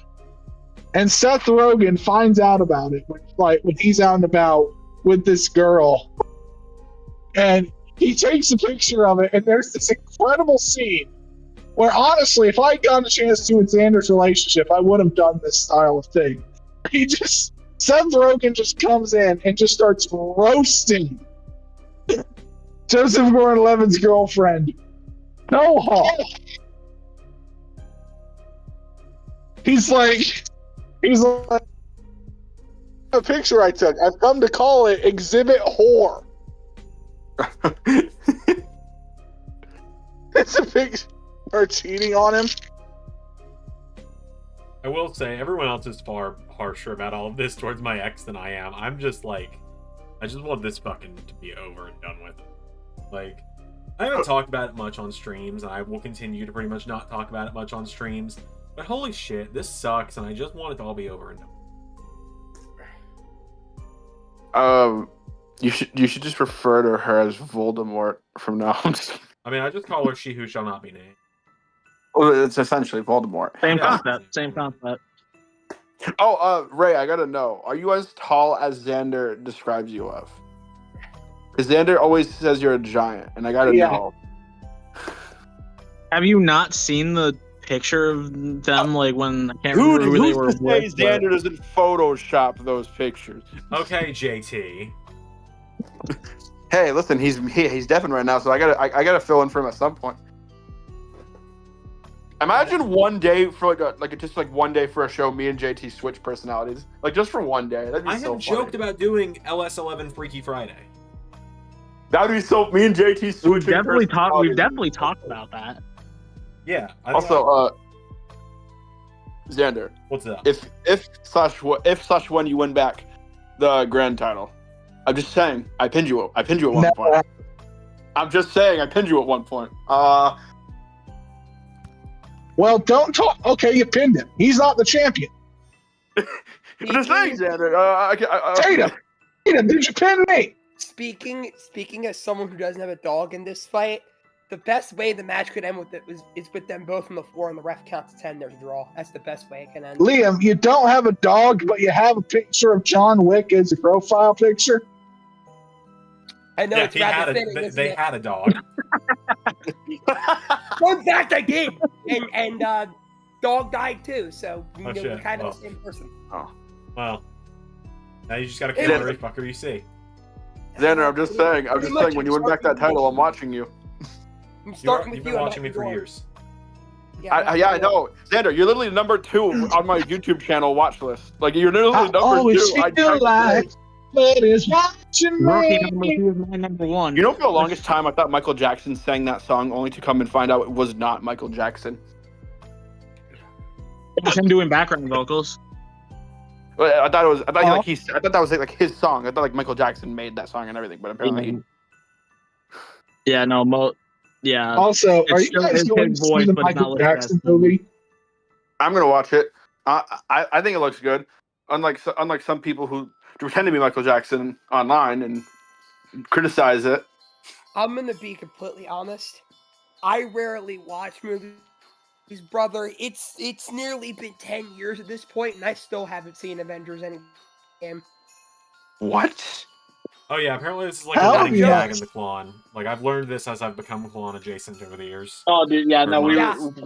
we were talking about that because I brought up a movie that I haven't seen, and he brought that up. Yeah, I haven't seen a lot of it's, good movies. If I said them, I would probably get a bunch of backlash for it. I remember I brought In up possibly Monday. I haven't every seen like Sonic. great movie. Huh? I remember on Monday. I think if there's like a movie that's like renowned as a great movie, I've probably seen it. I haven't seen Forrest Gump. I'll just say that. I've seen that. I have not I've never seen Fight Club. Godfather 2 or 3. And I You haven't seen any of what? them. Any I haven't seen any of the Godfather movies. I have not seen Forrest Gump. I have not seen any Michael Myers movie. I've seen a lot of good movies. Okay. Why not? I don't know because like I mean Does the language of cinema not speak to you? No, it's just like I don't know. Maybe I'm just I don't know. I Does need the to- language of our great forefathers of the visual arts? no. If we ever have See, like a I'm a wrestling funny- cinephile, that's got to be his catchphrase. I've not seen any John Wick movie.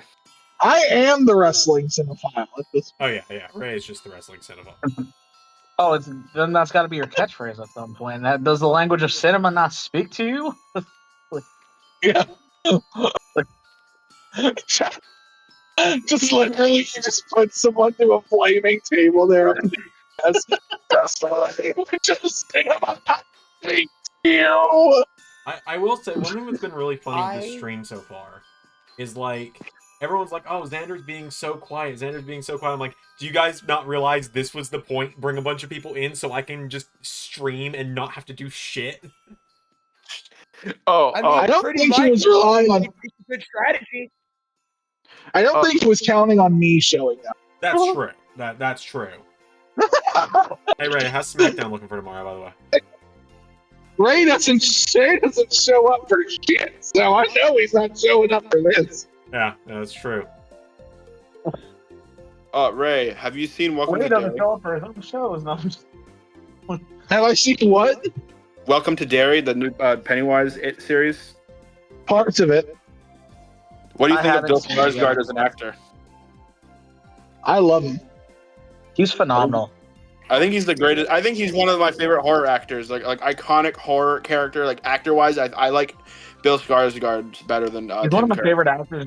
Both the whole Skarsgård family, or at least the two of them that I know of offhand, are both phenomenal. One of my favorite actors. I don't really have one. Honestly. Go ahead. So, my favorite actor is like such a pick where you wouldn't see this for a major cinephile, but my favorite. I didn't. I want you all take a guess at who my favorite actor. Because it's like, really? Can you at least tell me what movie they're in? I'll guess. No, because you guess it immediately. Oh, so it's like a very well-known movie.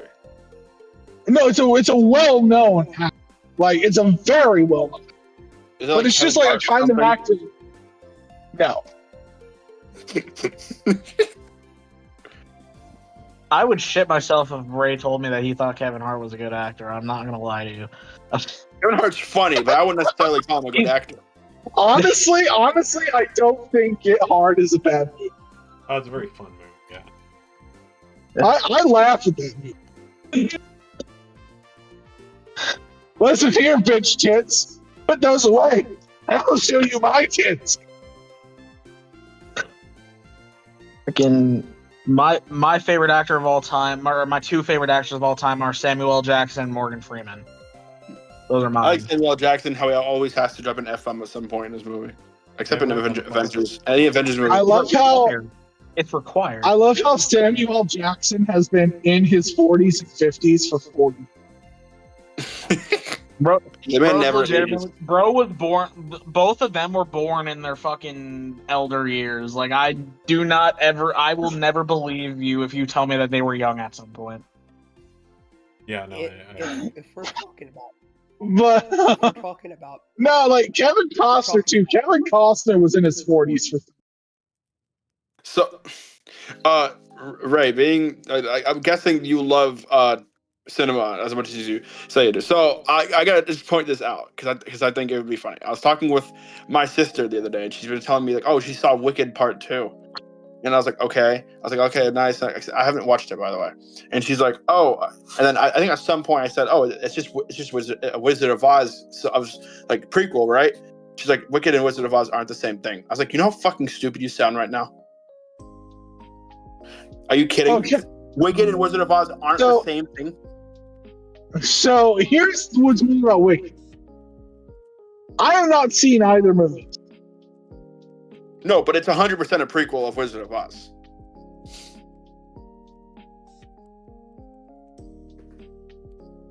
It got so quiet. I'm so scared. Is it freaking in the soundboard? Hold on, let me look. Okay, so to explain what Wicked is based off a musical, which is based off a book. And the book is a retelling and reshaping of the Wizard of Oz movie, which is itself an adaptation of a musical, which is of itself an adaptation of a book. I see. So there's a lot of degrees of separation and bullshit. And I love how Tatum was like literally like, okay, what? if we're talking about movies, I remember a couple years ago, I made the stupid fucking decision to buy that one fucking horror movie that CM Punk was in. What the fuck was it called? The name's. He was in a slips my horror fucking movie? mind. Yes. I thought it was like a dumb action movie. It was something of the sort. I don't remember. I think it was called Girl on the Third Floor, I think it was. And brother, from what I remember, that shit fucking sucked. Like I finally I watched it recently. Like not like recent, it was like a couple weeks ago, a couple months ago, like in recent years. It was bad. It was really fucking bad. Okay, I have to ask: did anyone here watch the Ice Cube War of the Worlds? I heard things about it. So this movie is exclusively shot over Zoom. Oh, brother. Oh, good mother of Jesus. This movie was also shot in 2020, so it was a pandemic experiment movie released 5 years later. Oh, brother. That gives me vibes of Unfriended. How that was shot. Oh, dude, it's worse. Oh, brother. I remember. Okay. I remember. No, there's literally a scene where Ice Cube's like, "Honey, I'm coming, don't worry." And you see him run to the back of his office and run to the back of the room. And the premise is supposed to be he's locked out. He's not allowed to leave the room. He has to stay in the room because he has to find out the hacker, right? Are you telling me the movie shot from that perspective the entire fucking time? Yes. Oh my god, that sounds terrible. But just that. Yeah. Like, the premise is he's supposed to be locked in this room, right? So he goes over to this door and he starts jiggling it, and it's clearly not holding anything. What? Clearly not holding him in. Oh, this sounds awful. So he's just shaking this little door in the corner of a Zoom call, going like, "Hey, let me in here. I have to save my daughter." Yeah. So when I was living with my dad briefly before I got the apartment I'm currently in, he was on, or I shouldn't say he's on this kick because he's been a fan of him for a long time, but he watches these just horribly acted B action movies that are fun in a vacuum, but when you're actually trying to sit down and watch it, it's just every flaw and it just fucking shines through. And it's like it all works until you think about it. That literally is what me and Krim used to do. What we would do is we would go on these fucking shitty free fucking streaming services like dude, no. Do not down talk the catalog of Tubi. No, Tubi's catalog, you know what I meant though. Its catalog's insane from what I've seen. I'd have to go back and look. Dude, Tubi has fucking There Will Be Blood. Yeah, no, my dad. Why does Tubi have No Country for Old Men? My dad was watching. It has Django Unchained. Right, damn, that's crazy. My dad. So he's got the talking stick. Yeah, so my dad was watching this one movie, and I can't even remember what it was called. And it was this. It was this movie where this radio host caused this girl to commit suicide, and so she this girl that worked for him, so her boyfriend was holding the whole place hostage, and they're trying to get out and avoid anybody dying and shit. And it winds up being this just convoluted ass ruse of this just convoluted ass twist of, oh, it's a prank, because apparently the guy was a big prankster that just fucked with people, so they tried to get him back, but it was so convoluted because it went from this crazy thriller to this dumb comedy. And it was just for the love of fuck, bro, What movie are we talking about? I don't know. I can't remember. I can't remember the name of the fucking movie. So It was on a list of like bad movie endings or like stupid movie endings that I can't fucking remember, but that just like gives you a psyche of just my dad. And my dad's the same way with wrestling too, because he's the one who got me into wrestling. But he's very much like watches it and like will believe everything that's happening. Like he likes all the good guys, he hates all the bad guys, stuff like that. Whoa. Which is fine, but it's like sitting there watching wrestling with a 61-year-old man that you know infinitely more about than is just kind of exhausting at times. Yeah, I can understand. Also, a little quick shill here, guys. There are 3 open slots left in the Christmas clusterfuck for the GCW title at Christmas Chaos. Let's get those slots filled so that this donation incentive becomes booking matches, so that JT gives me a lot of money to do stupid shit with the MyRise characters. I don't think I have to say who my favorite actor and what my favorite movie is. But all right, my favorite actor. yeah, we didn't really got an answer to that now, did we? Now that I think about it. Yeah, Well- okay. So who wants to keep guessing this? Because I guarantee you, like, you guys will be like, what? I think I already know know this I'm one, not so I'm going gonna to sit get it it. out. You definitely know, because I've told you. Be kind of awkward if you didn't know. Yeah. So he is a serious actor. He's perceived as a serious actor, but he was well known for action movies and rom-com for a long time. Fucking it's gonna. The description you gave is gonna make me fucking kick myself when I hear it.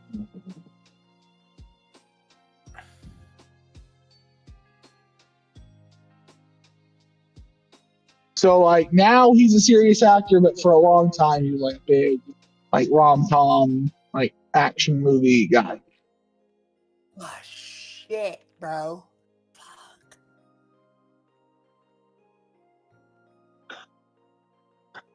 Give up. All of us are just gonna be like, "What the fuck, dude? We should have gotten that." Matthew Go ahead, who is McConaughey. it? Yeah, I do that. I should have.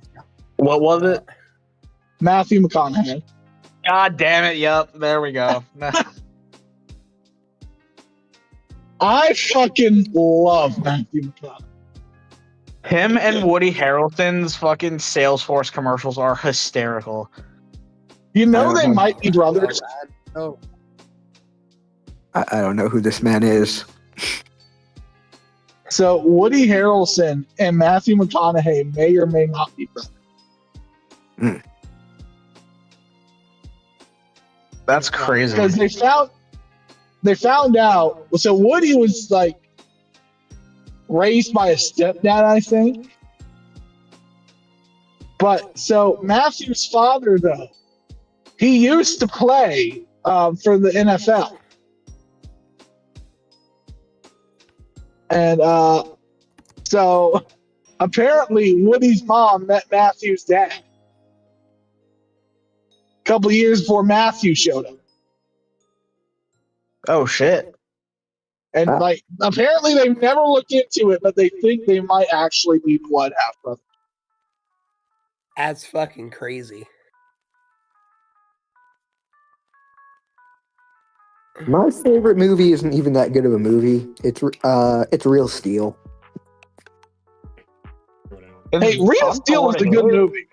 It's good for what it is. Real Steel, Like, Real Steel is a good movie. It's not a bad great. movie. No, it's a It's not- great movie. It's It's a- just It's a it's fun never little gonna win. underdog story. It's a good fun, movie, it's but a it's- fun movie. It's nothing that's ever gonna win a Oscar, but Yeah. it's a great movie. Yeah. That's where I'm getting at with that. Which I don't really care about like Oscars and shit or what wins an Oscar. I'm just saying like by that metric, like it's considered more fun than good. But I think it's good in my opinion. Yeah. Yeah. Like, here's my thing though. Like, that was like people crap on like Real Steel, but if you go back and watch it, it was a good movie.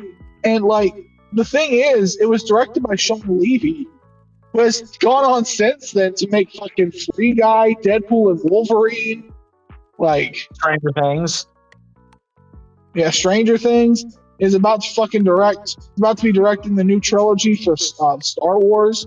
Also, No, I don't Sean know if you Levy guys is a fucking solid director and producer. Like, he is so solid. dude, guys, have you seen the clips, the pictures from Star Wars Starfighter? No. Gonna level with you. Never seen anything Star Wars related. Period. It's an abusive Liam? relationship. I don't like. Get out. No, it in the year like Liam's a little younger than us, Ray, and being a Star Wars fan nowadays is an abusive relationship. Let's be so for real. That's fair. That is completely fair. Look. The problem is There were being times. What are you saying, Liam? There were times where I thought about giving it a shot, but it doesn't seem like it'd be for me. It really doesn't. Star Wars is for everyone, okay? You know what? Nah, You know what? It's not for me. Sorry, Bucko. You know what? That's me and Has-Been Hotel. Oh God, that shit. Oh, that show. Do you Xander and I have never talked about Has-Been Hotel. Xander, do you just hate that show? I hate the show. I hate the creator. Who's the creator again? I don't remember Vivzy the Pop. person's name, but she's like abusive to her staff, underpays them, just a terrible person. Wait, what show is this? Is that the show that Brendan Has-Been Rogers is in? Hotel. No, it doesn't ring Is a that bell. the show that freaking that Brandon Rogers like I voices think in? so. I have think no so. idea. I don't give it more. I don't give it much time a day. The closest thing to Has-Been Oh yeah, Hotel- yeah. It is. It is. It 1,000% is. The closest thing to Has-Been Hotel I've ever actually watched was an animator named Dubus Goobus that I'm a big fan of. Has also never seen the show. Yes. Released an animation this week that was Has-Been Hotel, but I've never actually seen the show. And instead of the main character, Charlie Morningstar, it was Charlie from Smiling Friends. Guys, Dude, yes. Yeah. I need Guys, to watch the that show because freaking it's on Google- Mac. So I guys, need to watch guys, the Google page for Has-Been Hotel is amazing. I hate. So Brandon Rogers is in the show, Yep. and Brandon Rogers is a YouTube personality. And like, so people know it, right? And so on the cast list, it has a little YouTube casting through cast, such and such. yes, Brandon Rogers. The one picture they have of Brandon Rogers is literally not Brandon Rogers. It's just some random black dude. That So it's just that dude, I don't know why, but that reminds me of. I don't know if it's. that's not Brandon Rogers. I don't know if it's. I don't know if it's still the same or not, but I know anytime I've ever looked up Kyle O'Reilly on fucking Google, it gives you the first result it gives you is the render of him with the Intercontinental Championship, and I'm like, that's not right. That's not right at all. Oh my God! Speaking of Kyle So O'Reilly, I'm gonna be honest. go ahead. There is a photo. So do you guys know like the YouTube movie guy Chris Stuckman? Yeah. I do not. So he just directed a movie called Shelby Oaks. Actually, people shot all over the movie. I think the movie wasn't that bad. I feel like I've heard of that before. Hold on. Yeah, like a lot of people crapped all over it. I think it was a pretty good like standard horror movie. But so there's a picture of Chris. Okay. Yeah. Yeah, and it was pretty good. And I thought it was good. And the guy who directed it has been a YouTube movie critic for 10 years. And there is now a picture of him, like, that has now come out. And it is one of the funniest things I've ever seen. It is one of the. I'm posting in our creative group, so everyone can hear this. To the reaction to this picture, guys. I'm sure you can tell who here is the movie critic, but nonetheless, this picture is incredible. There you go.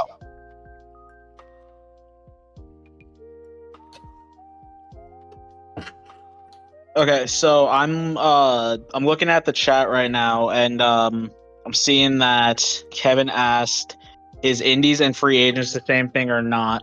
I whispered And back that it was. Okay, that's okay. Yeah. I didn't hear Yeah, that part. yeah. Indie stars and free agents cost So- the same amount. We got 2 slots left. Oh, for yeah. Christmas Club. Someone pay $5 to get Look KJ at- in there. I was about Look at yeah, the no, I creators. was about to rant about this, but I didn't want to put myself over too hard. But the fact that I might be fucking sitting out for this goddamn show is kind of wild to me. But well, my tag partner put himself in. I'm sorry, Flame. Don't mean to throw you under the bus, but Well, let me put it like this, Kay. Once the clusterfuck is filled, there's gonna be 5 open slots in it because I've got some surprise ideas. Then it changes to being able to book the actual show, and you'll have like 2 weeks to book the actual show. And I know you said you'll get paid somewhere in that time, so technically you could book yourself on the show in the next. I get paid next week, so I can book myself. I just wasn't sure if you were continuing it next Yes. week when I do get paid, or if you're going to be shutting it down at the end of the week. So that's good to know. Yeah, no, So- I don't get paid again until 2 weeks from tomorrow. I have 2 straight weeks of no paycheck, so yeah, I'm gonna be fucking shilling for money for a little.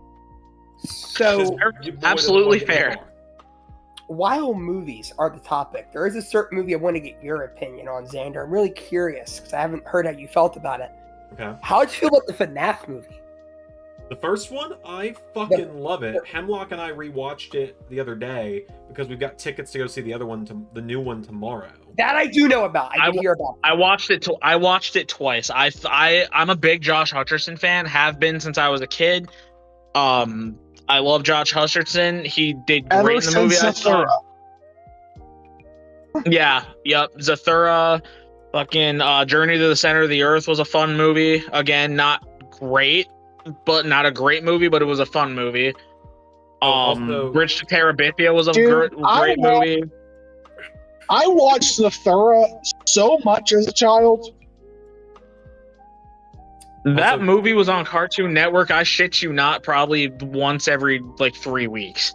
Guys, I want I to give know. a shout out to I saw that Kevin. movie so He, much. He just donated to get us our second to last announced entry for the clusterfuck. Ew.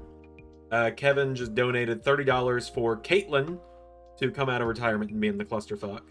Former LAW women's Okay, champion. fine. All right. Yeah. Let's go, Kev. Let's go, Kev.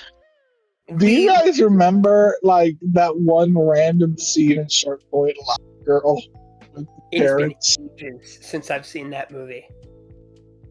Oh Okay. god, dude. Yeah. So I don't know. For some reason, as a kid, I remember in like constant rotation seeing Zathura and Shark Boy and Lava.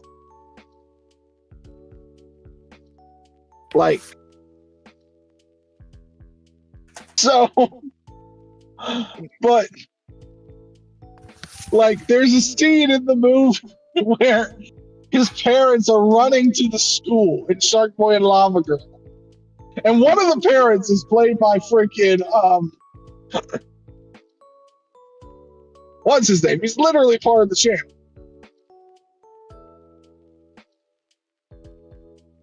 Looking David Arquette. David, I was Sorry. about to say David Arquette. Okay. So David Arquette plays the dad.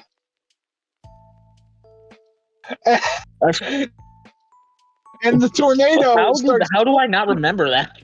Yeah, and like, or maybe it's someone who looks a lot like David, honestly. But like the tornado starts pulling the mom away, right? And I don't remember this as a kid. I watched it recently. It was so funny. David Arquette is hanging on to this small little tree that they're clearly blowing with a leaf blower. So, Xander, out of curiosity, are we done with the recording for this stream and everything like that? No, Or we're still live.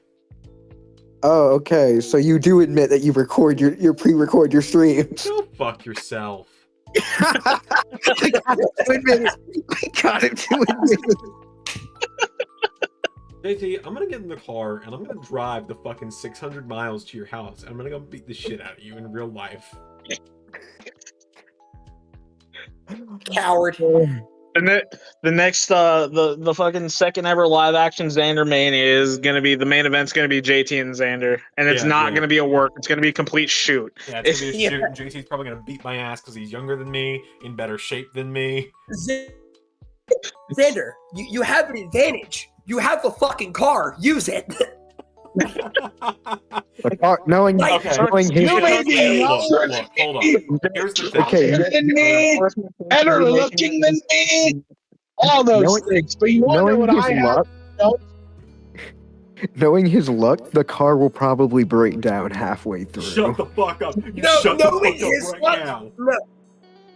knowing his luck, he'd shut the door and it would explode immediately. Shut the fuck up. But look, No. Here's Guys, the problem with that idea. Guys, shut up. Here's the problem with the idea. Okay. Here's the issue with the idea. Of Xander starts driving the car. Okay, race. He's speeding out 40 feet, 50 miles an hour, 60, 70. Closer. Left wheel goes out. Car flips onto its side, slides right by KJ, who sits looking at it as Zander begins to twirl. Zander in the car going, God fucking damn it. Well, no, what I was going to say is there's a small issue if I were to hit JT with my car. Okay. It very much would look like a hate crime. Hold on. Am I wrong? Without knowing the not context wrong, of why you hit him with the car No. it was bad. I think I'd hit JT with a car first, personally, and they'd probably like, sir, did you commit a hate crime? Well, I hated him, but Let's see. It's 2025, so the fact you committed a hate crime might not mean anything, unfortunately. That's true, unfortunately, in this America. hero or hate crime. Hey, by the way, to confirm the we don't know whether it was David Arquette that played Max's dad in Shark Boy and Lava Girl. I just looked up the cast.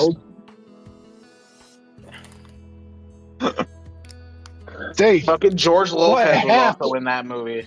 Yeah, he was. He was the villain. I know. That I do remember.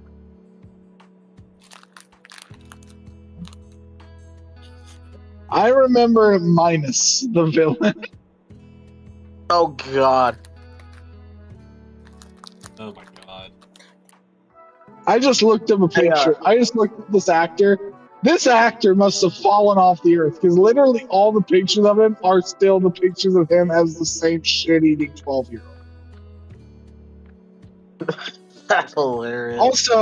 Also, wait a minute. Like, why?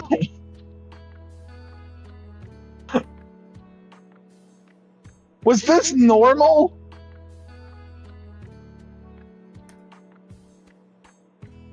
Okay, guys, I'm about to upload a picture. Like, was this just normal? Yes. Oh God. We're getting to the point of this show where I'm actually fucking doing mods now. So. And he's gonna show none of them. Well, yeah, no, because they got to be surprises for the Klon stream on Saturday. Yes, sir. I'm so excited for this shit. Like, for those that don't know, I am legitimately, as far as I'm aware, Rick and I haven't worked out the details yet, but I am just straight up hosting this stream. Like, I'm excited. And speaking of Klon, Liam, now that I got you here, I have a list of questions I gotta ask you. Oh Lord. All right, let's run through them. All right. First, what was your like when you? If I'm correct, you're not like one of the founding fathers of Klon, right? Yes, I am. Okay, so you are the founding father. So what?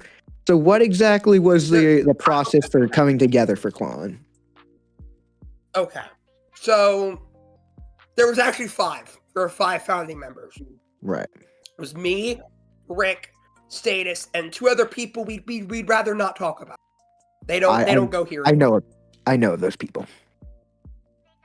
Okay. Was there a falling out? So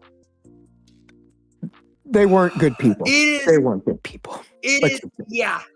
Let's just leave it at that. Yes, let's leave it at that. Anyway, we just got together and we just were friends, and that's all there was to it. The first real live. I don't know. I remember if it was a live stream or if it. But I know we got together. It was for the 2017 War Games, NXT War Games.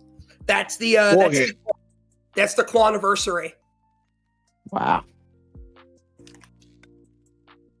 To answer Jeremy's question, honestly, real quick, yes, the DPW titles are still active in SLB. They're literally on the line on this show.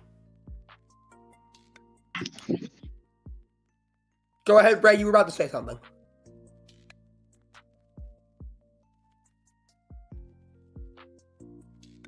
No, okay. This isn't really a Klon related question, but I mean, it technically is a Klon related question, but differently. How do you feel about going against the entire Blackstone Empire? Oh dear God. Quite personally, level with you, I think they're a bunch of bitches. I'm be honest. In 4K, we got Liam saying that Alexander Blackstone, Casey Styles, Connor, and Victor are a bunch of bitches, which honestly, I can't disagree with him on that. I mean, Okay, we all know one that of they're them. Blackstone. Yeah. It is going to be a very easy 3 minutes in the office. I give it 3 minutes. 3 minutes. Okay. I got All right, my next question. we got it on stream that Klon is calling their shot. That's going to be 3 minutes. All No. right. My next thing is: are you not at all concerned that Blackstone might just tell the Ascension to take the fall? See, we plan for everything. We plan for every possibility. So we have very much taken that into consideration, and we have a plan. You have a plan. Fair enough. Will you be willing to allude to what this plan is? No. Worth a shot. Worth a shot. Okay, so I guess my next question. What is your favorite moment since the creation of Klon? Ooh. There's a lot of good answers I could give. Give them all. Give them all. Well, for starters, kicking the shit out of Zander, that was a good moment. Me Okay, personally. yeah, thank you, motherfucker. No, seriously.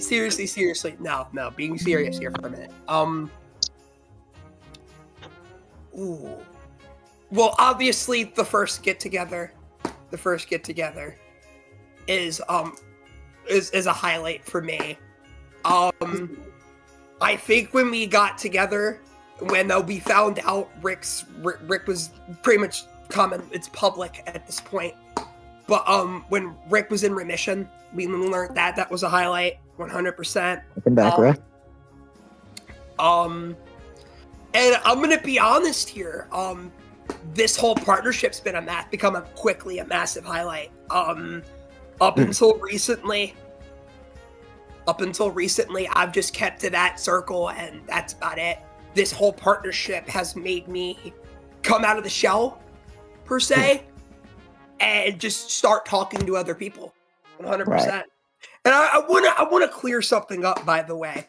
What's up? Zander, I find it funny whenever you refer to our situation, you call it drama when it was anything but drama. It was over like 5. Right. Yeah, no, I know what you mean. I do enough, still find it funny. It was drama, but then like okay. It wasn't drama. It was a reference, and then it was quickly squashed by the fact that I reached out to okay, you reached out to me, and thus I reached out to Rick. And with that, it was instantly squashed. See, Oh, yeah. see, what it simply was I stated my opinion. I Mhm. stated my opinion. Zander heard my opinion and took it like a man and went about his day. Yeah, exactly. And also, we just crossed $1,700, which means that the clusterfuck is now filled. Bro, I was No. just about to show that we needed 10 more to get to the Klon Takeover Squash-A-Thon for us, and then they read my mind, apparently. Yeah, So Kevin thank you to donated whoever... for Lady Flamer to join the clusterfuck, and that does mean, folks, that the Squash-A-Thon after Austin Aries will be run here on LS11 Universe, and Liam, Krim, Rick, and the rest of the Klon will control the stream on LS11 Universe. Fuck. Let's go. Which Let's is terrifying. fucking go. Why would you say let's go to that, you traitor? We don't like these But fuckers on one- our channel. Listen, Because somebody's gonna get... Because some other slime ball other than fucking Aries is gonna slime. That's fucking why I said let's fucking go. listen. All right, listening.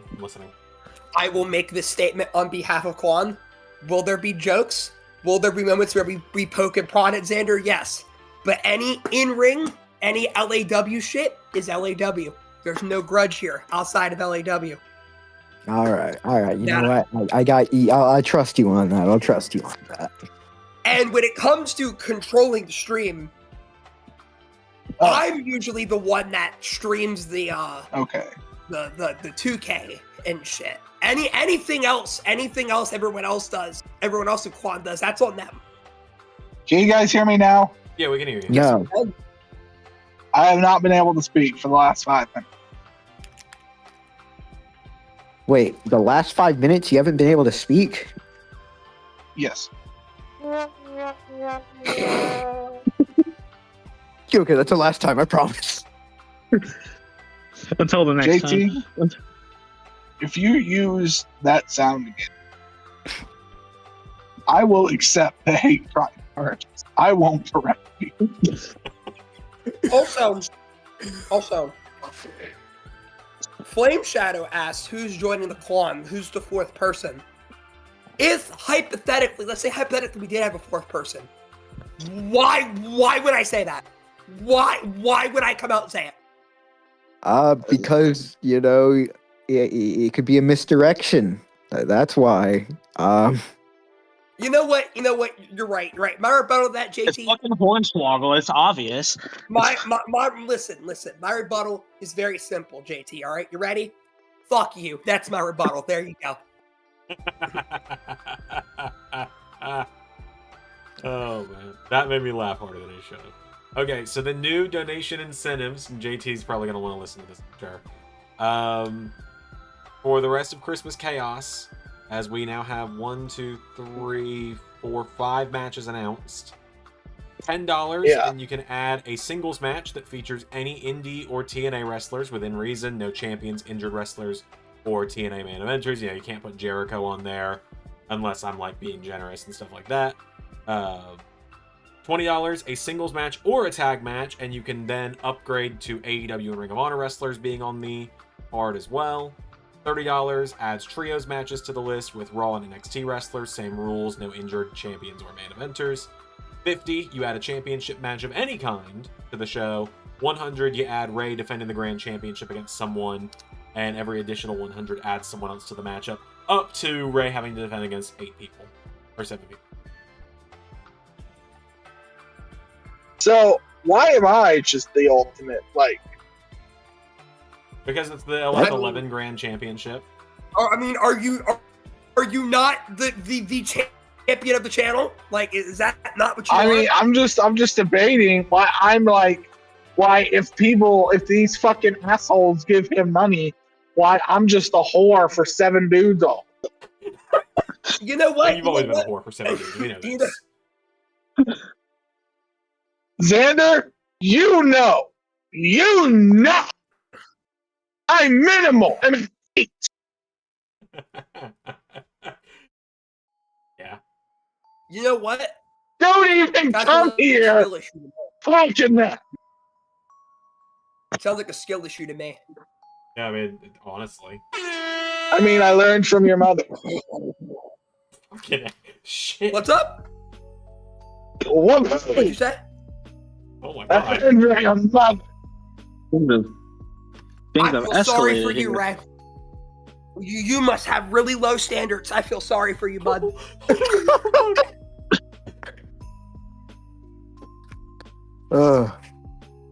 Holy shit. Damn, I thought the grand champion standards would be higher than that.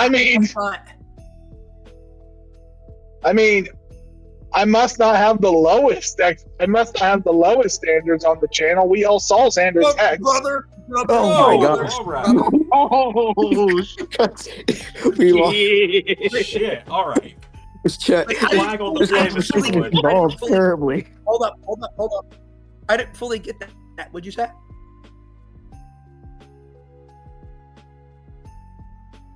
What?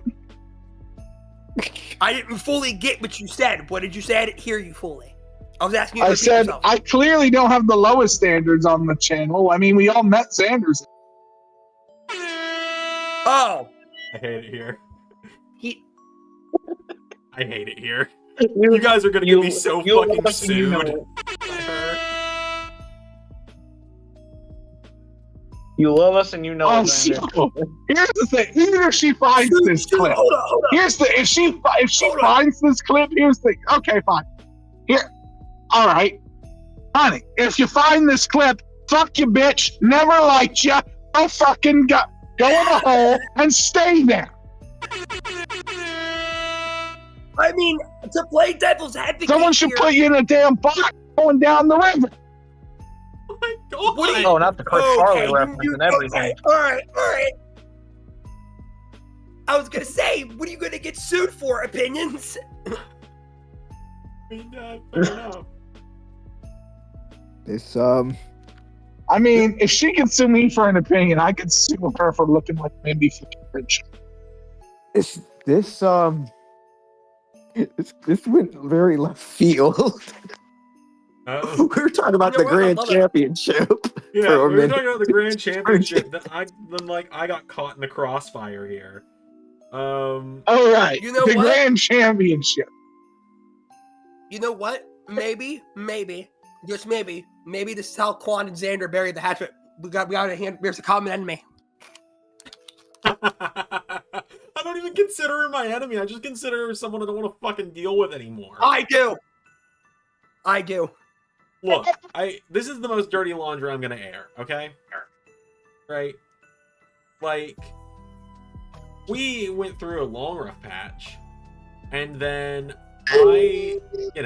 she knew she was leaving for almost a full month before she told me, and in that time, she let me give her a birthday present, make her a birthday cake, and never thanked me for either of those things. And instead of thanking me when I made the birthday cake, said the words, "You used the wrong kind of pan to make that," to me instead of thanking me. So, you know what? I'm just kind of ready for this. God damn it. And you know what? She never was able to use glasses that didn't point out how boxy her face was. Look, I'm not gonna pretend. See, I'm I know not how to gonna insult like a woman. A woman likes to insult not- very specifically. I'm not gonna act Women like go for the I fucking know more throat. about. What were you I'm saying? not gonna man? act like I'm not gonna act like I know a lot about her as everyone else here does. I'm not gonna act like that's the case. But what I will say is, I met her before Zander did. okay, then I definitely don't know her as long as you have, obviously. So, no, here's the thing. That's what I'm saying. I feel like my opinion. Right. In the short term, things may suck. But to be honest, long term, Zander Brothers may be the best thing that ever happened to you, from what I've heard. That's what a lot of people are saying, yeah. Probably will be, but the thing is, still I'm gonna rail on this. Oh no! By all means, treat this shit like it's the Royal Rumble. Go ahead, by all means. Come one, come all. A lot of people were coming in. Which is what she ended up doing. Pretty much, yeah. Jesus I Christ. had to stop myself. I had to stop myself right there. What have I done? So to answer Kevin's question, Kevin asks, what's the cap on matches for this show, or is it just whatever's donated?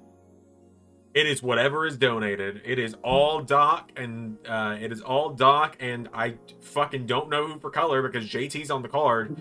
So it might just be a solo Doc video, and I will put that fucking old man to work. What you could do, all right, hear me. What you could do, let me record. Let me do every other match except my own match, and then just let Doc solo commentate that match. Man, if there was a decent way for fucking me to do it, I'd commentate JT's, but I don't think there's a decent way with the lack of equipment we have. What's up, Rick? I'm disrupting everything. I know, but I'm mad. What? Netflix just bought Warner Brothers. Yay! Wait, what? Motherfucker! Oh shit! W Netflix. As a movie fan, I'm pissed. Netflix is gonna fucking ruin one of the good studios that we've got left making actual good stuff. I'm gonna be brutally honest. The only, to my opinion, the only good outcome is they found a way to stand on their own, and that was just never gonna happen. Warner Brothers was standing on their own fine. Were they? Yes! Okay, never mind. I disagree. Dude, they had 10 movies make over... Dude, they had 8 movies in a row make over $40 million.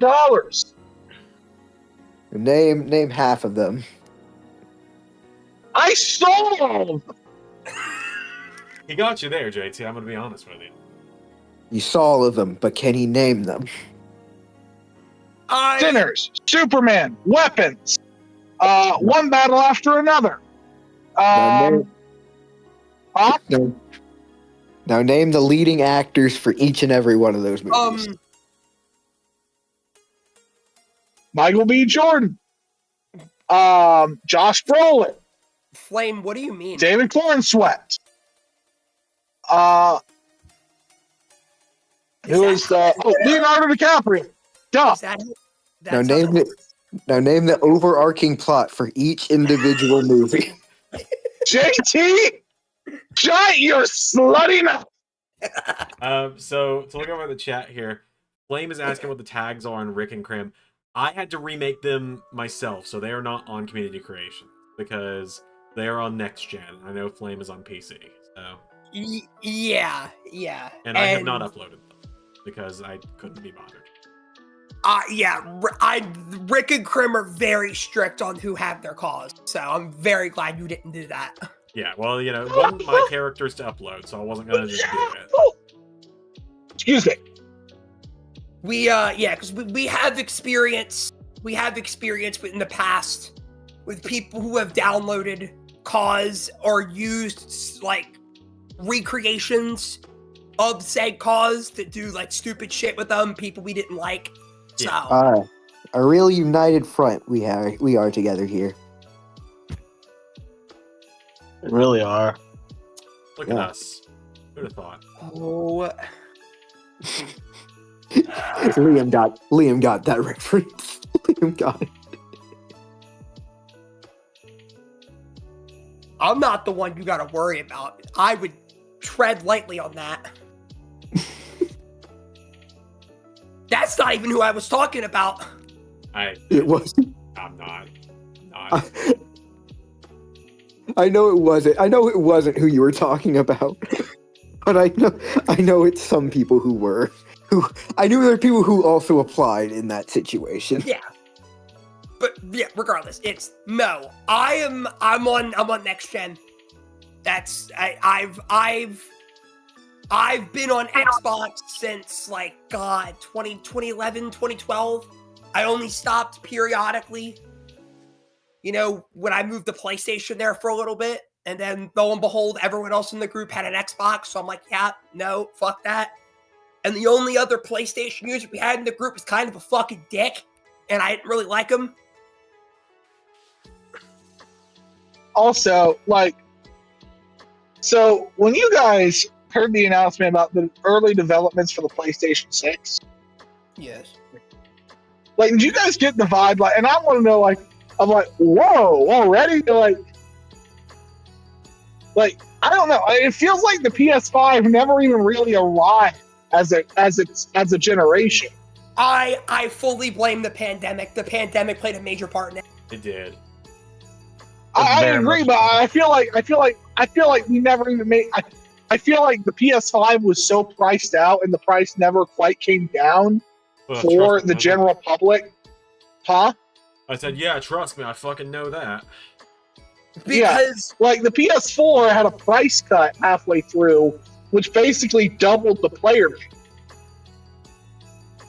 yeah, I get that, Flame. It's just it's a thing Rick and Krim have. I'm somewhat the same way, but I'm less lenient.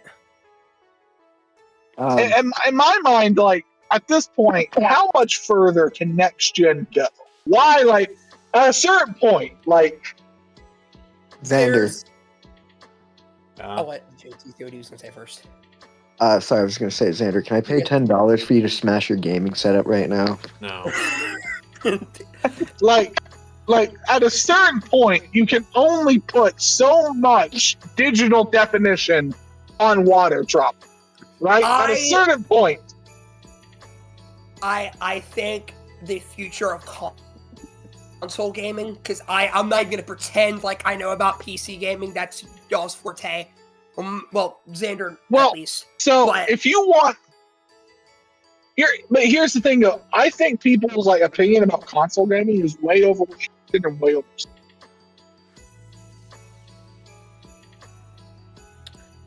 When it comes to console gaming, the future looks very grim because from the way these next Xboxes and PlayStation are looking overpriced, it really looks like they're trying to price like casual gamers out of their hobby, and it shouldn't be surprising. But no, I don't think they're trying to price casual gamers out. I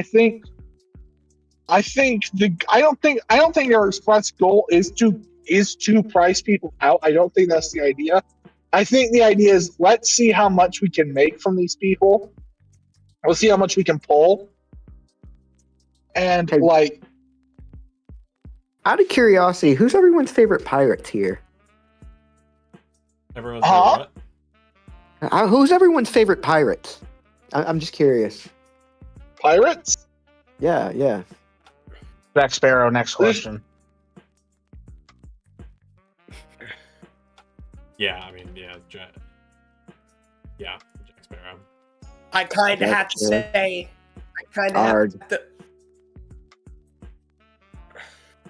I'm like, who's gonna? I'm not a One Piece fan. Someone has to say, but I mean, I just think pirates, and their pirating is pretty cool. I'm also wanted to know. Hey JT, Mhm. hey JT, Mhm. fuck you. my favorite pilot is 1, 2, 3 movies.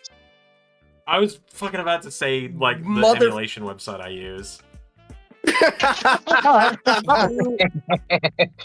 No, I'll keep it vague. I know what he's trying to do here. You're gonna have to cut that out respectfully. You're gonna have to cut that out. So like in my opinion, like a lot of people talked about how the Xbox gave up the console war.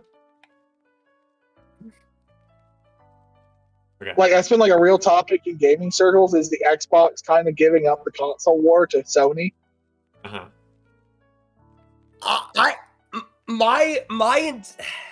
I mean, but here's my opinion, right? Go ahead. Like here's what I think. I think honestly, if you look at the numbers of it, I think Microsoft, who owns Xbox, got exactly what they want. They converted all their Xbox gamers into PC gamers.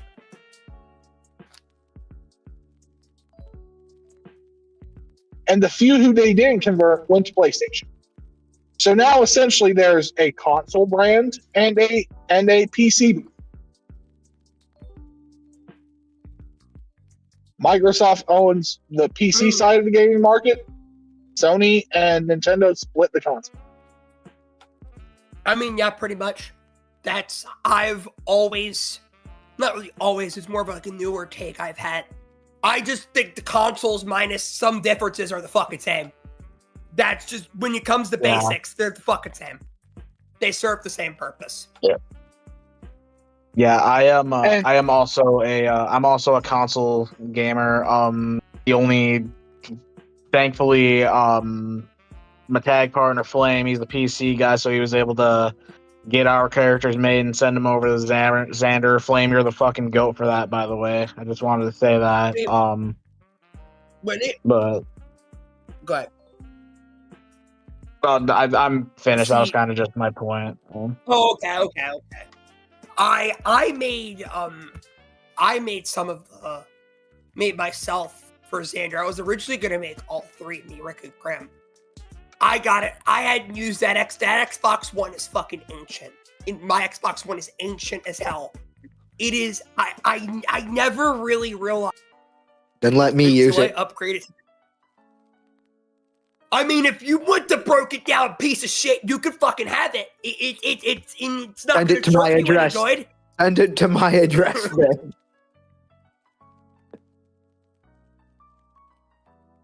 But I never noticed how slow it was, and it's probably not the first instance of this happening. Slow it was until because when I made myself for using, that's the first time I used that Xbox One in fucking 4 years, probably 4 years, and good fucking lord, I don't know if it's the same on PC, but the game runs slow as shit. Actually, better idea now. Burn the console on stream, and I'll pay you $10. Actually, no, fuck it. I'll pay you $100. Brother, my family would whoop my fucking ass. All right. To do it on stream. Hold on. You know, a better question, JT. Let me ask you a question. How the fuck am I supposed to explain that? Xander? Ray? I'm sorry to interrupt everyone, but I have news to tell Xander. Okay. Zander, I'm sorry to tell you, the actor known as Kerry Huraiko, famously known for playing Shang Tsung in the 1995 film Mortal Kombat, one of Xander's favorite films. Oh no! Yeah, it's been it was on a couple of the Discord servers. Yeah, that's sad. Fuck that. Unfortunate. Shang Tsung has passed. I'm gonna silent real quick.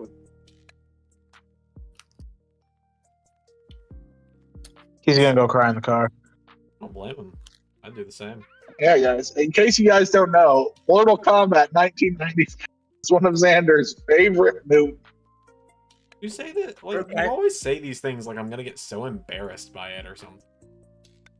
I know you're not. That's why I say them. This is a segment with my next question for you. How did you feel about the newer Mortal Kombat movie? I'm curious. Trash. Awful. Trash. He loved it. No, I did not. You're so excited for the second one. Yeah, but doesn't mean I like the It has first Billy one. Butcher in it. I thought you liked it. I didn't hate it, but it wasn't a movie I'd go back and rewatch religiously. It's a fine movie. It's there for me. Do you like what's his face, Cole Young or something like that, or Chase Cole or something? No, fuck Cole Young. He's the biggest fucking Mary Sue I've ever seen in a movie. His power is literal plot armor. Oh, Zander buddy. Yeah. I got a whole fucking list of Mary Sues I can introduce you to that would make you love Cole Young. That's all I'll fucking say. Yeah. I mean, I've heard rants about one of them about, he was trained by Heihachi and then he still lost his match or something like that. That's a pick fed, dude. That's a whole nother fucking thing. Oh, I know. There's a lot. Wait, you said There's a- trained by Heihachi. I'm dead, bro. This was like, this was this the first Yeah. stream after we had met. I remember because I wasn't available to be in chat the whole time. Yes. Because I was doing a watch along that night, and we Right, hadn't quite gotten to the point where we were close enough for me to be in chat in the streams. But I just remember that's why I made this joke, because I just remember Rick fucking crashed the fuck out about that. And so Okay. that's what Let stuck in me- my head. Let me explain this. Yes. G-Man is a pick-fed OC on the see Flame knows what I'm talking about. G-Natty GCW. And he is the biggest fucking Mary Sue I have ever seen in my life. This dude comes in, is there for like a month, few months, whatever, gets a world title shot. They build him up. Like he's this fucking unbeatable.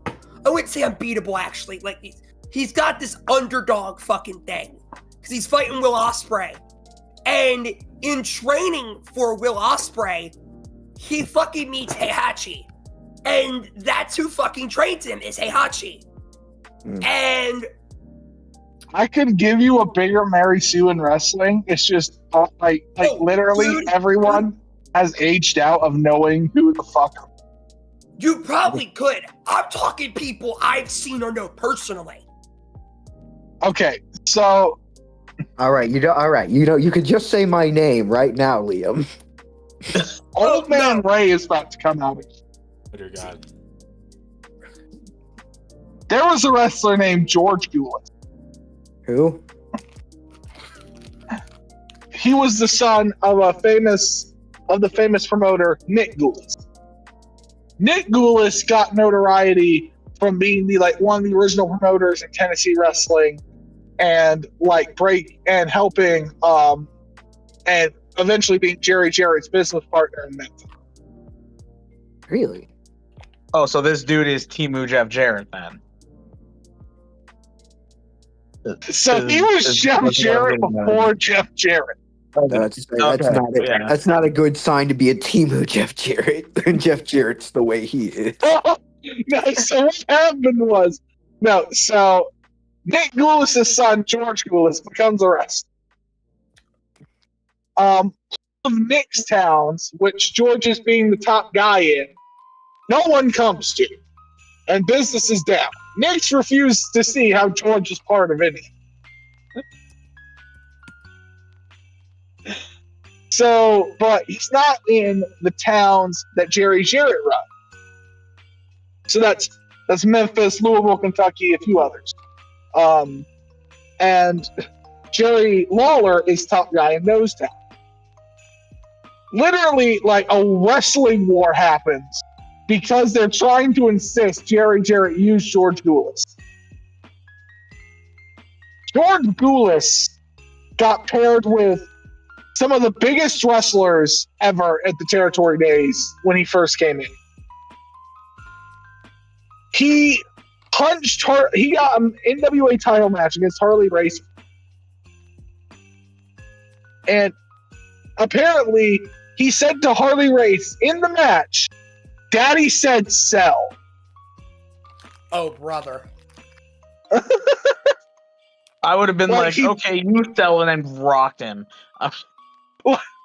Like, he apparently threw a punch at Harley Race and said, "Daddy said sell." Oh my god. A man, okay, remind you guys, Harley Race, was known for driving on the freeway at over 100 miles. Like my mother. Harley was Race is known the guy to I get would not want to fuck stabbed. with. Harley was known for getting stabbed in a bar fight that he won.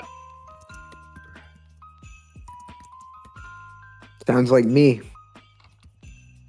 Okay, so now also, apparently there was a story about people coming in to help George Goulas move, and they reached behind the headboard of his, found a rather large deposit of boogers he had stuffed back there.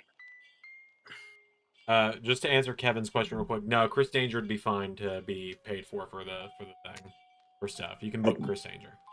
I completely forgot about Chris Danger was not actually on this. We was not in the actual clusterfuck. I But can't believe nobody did. You're like, Yeah, who said this? He seems like he'd be like one of the top, like immediately after BDE. He seemed like he'd be like the second person people would have. Actually, he seemed like he'd be the first one, and then BDE would follow. But God, like, Yeah. I Sorry don't to cut you understand off, why Red. Okay, everyone wants did you look up a picture of it? George Look up a Bua. picture of this guy. Well, I'm gonna send one. No, I found the perfect.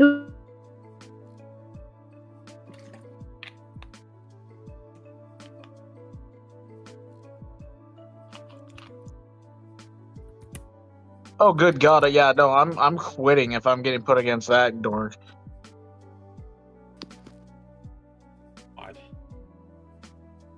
God. what is this? What am I looking at? what a jabroni. And they say, bro, and people fucking say Adam Cole's doesn't look like a fucking wrestler. Adam Cole is fucking peak compared to this dude. Adam Cole is fucking Well, Arnold Schwarzenegger next to that guy. Okay, I'm sorry. Xander, I'm sorry. Guys, don't cancel Xander for this. All right, come after me. He has no control over what I say. This guy looks gay as shit. Oh, fine. But yeah, that's just a guy. wow. I was just about to say, bro is just a guy. No. He literally were pushing him. They just stuck this dude in tights and it was like, hey, you know what you're doing? Sweet. You're good. Take Now this down. imagine this dude saying in a voice with a lisp and a high pitch, going, "Daddy No, said sail. Daddy said sail." Daddy said sell. I can't even get my fucking joke out. That's how I'm laughing right now. Oh my god. What a geek. Literally, what a fucking geek. Harley Wraith. I respect you, but Daddy said you must sell. Daddy said so. All right. I'm sorry to. I'm glad I got Daddy said sell over to you. That's actually a big that's like All right. Sorry to derail. Daddy said sell. Sorry to derail, but Liam, got another question for you. Oh boy. Yo. All right. Outside of any characters or any storylines that you like in the Clonverse, what is your favorite storyline and / or character in Clon?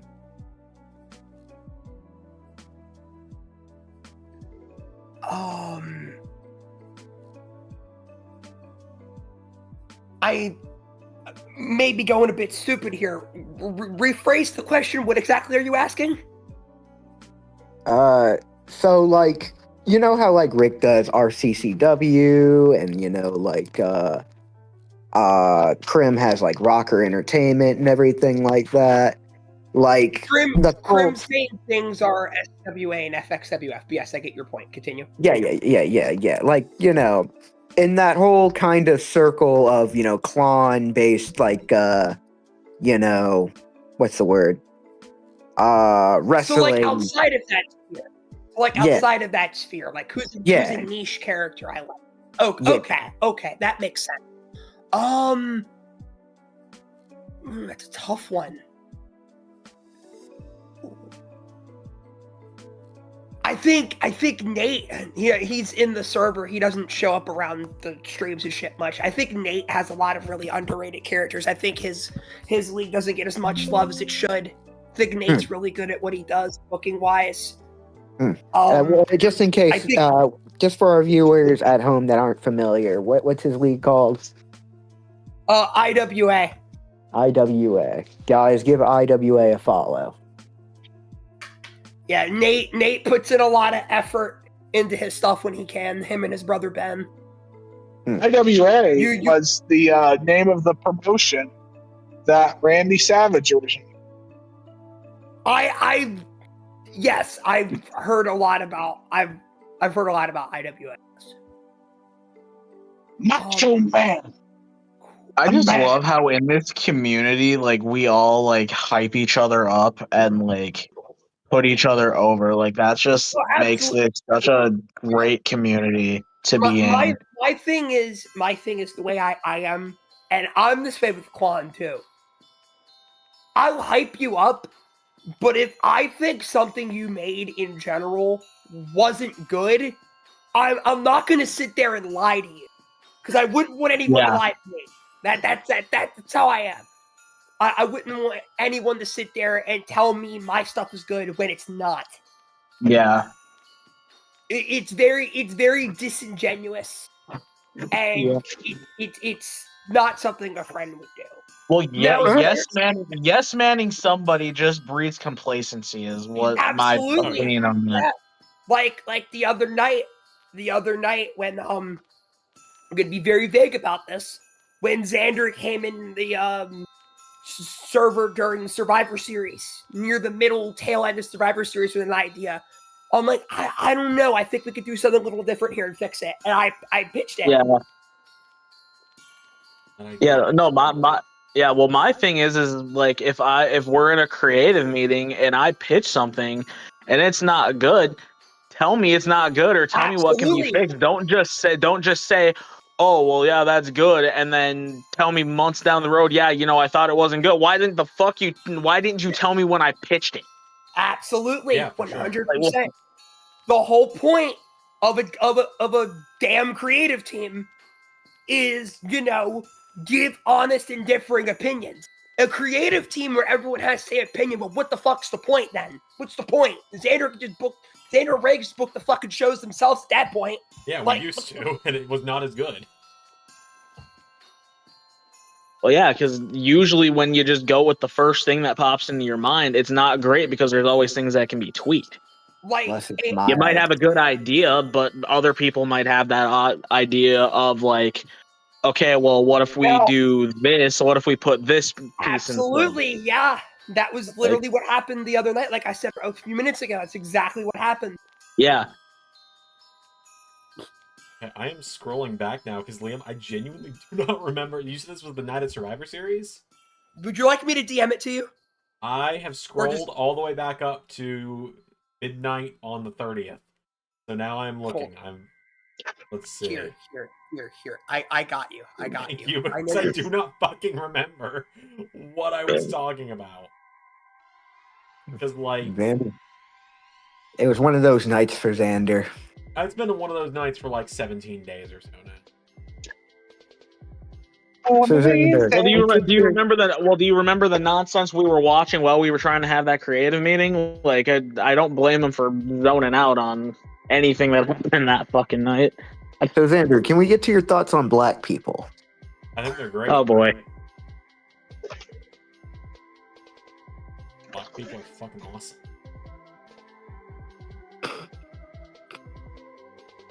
Yeah, I'm also a big fan of Rebecca.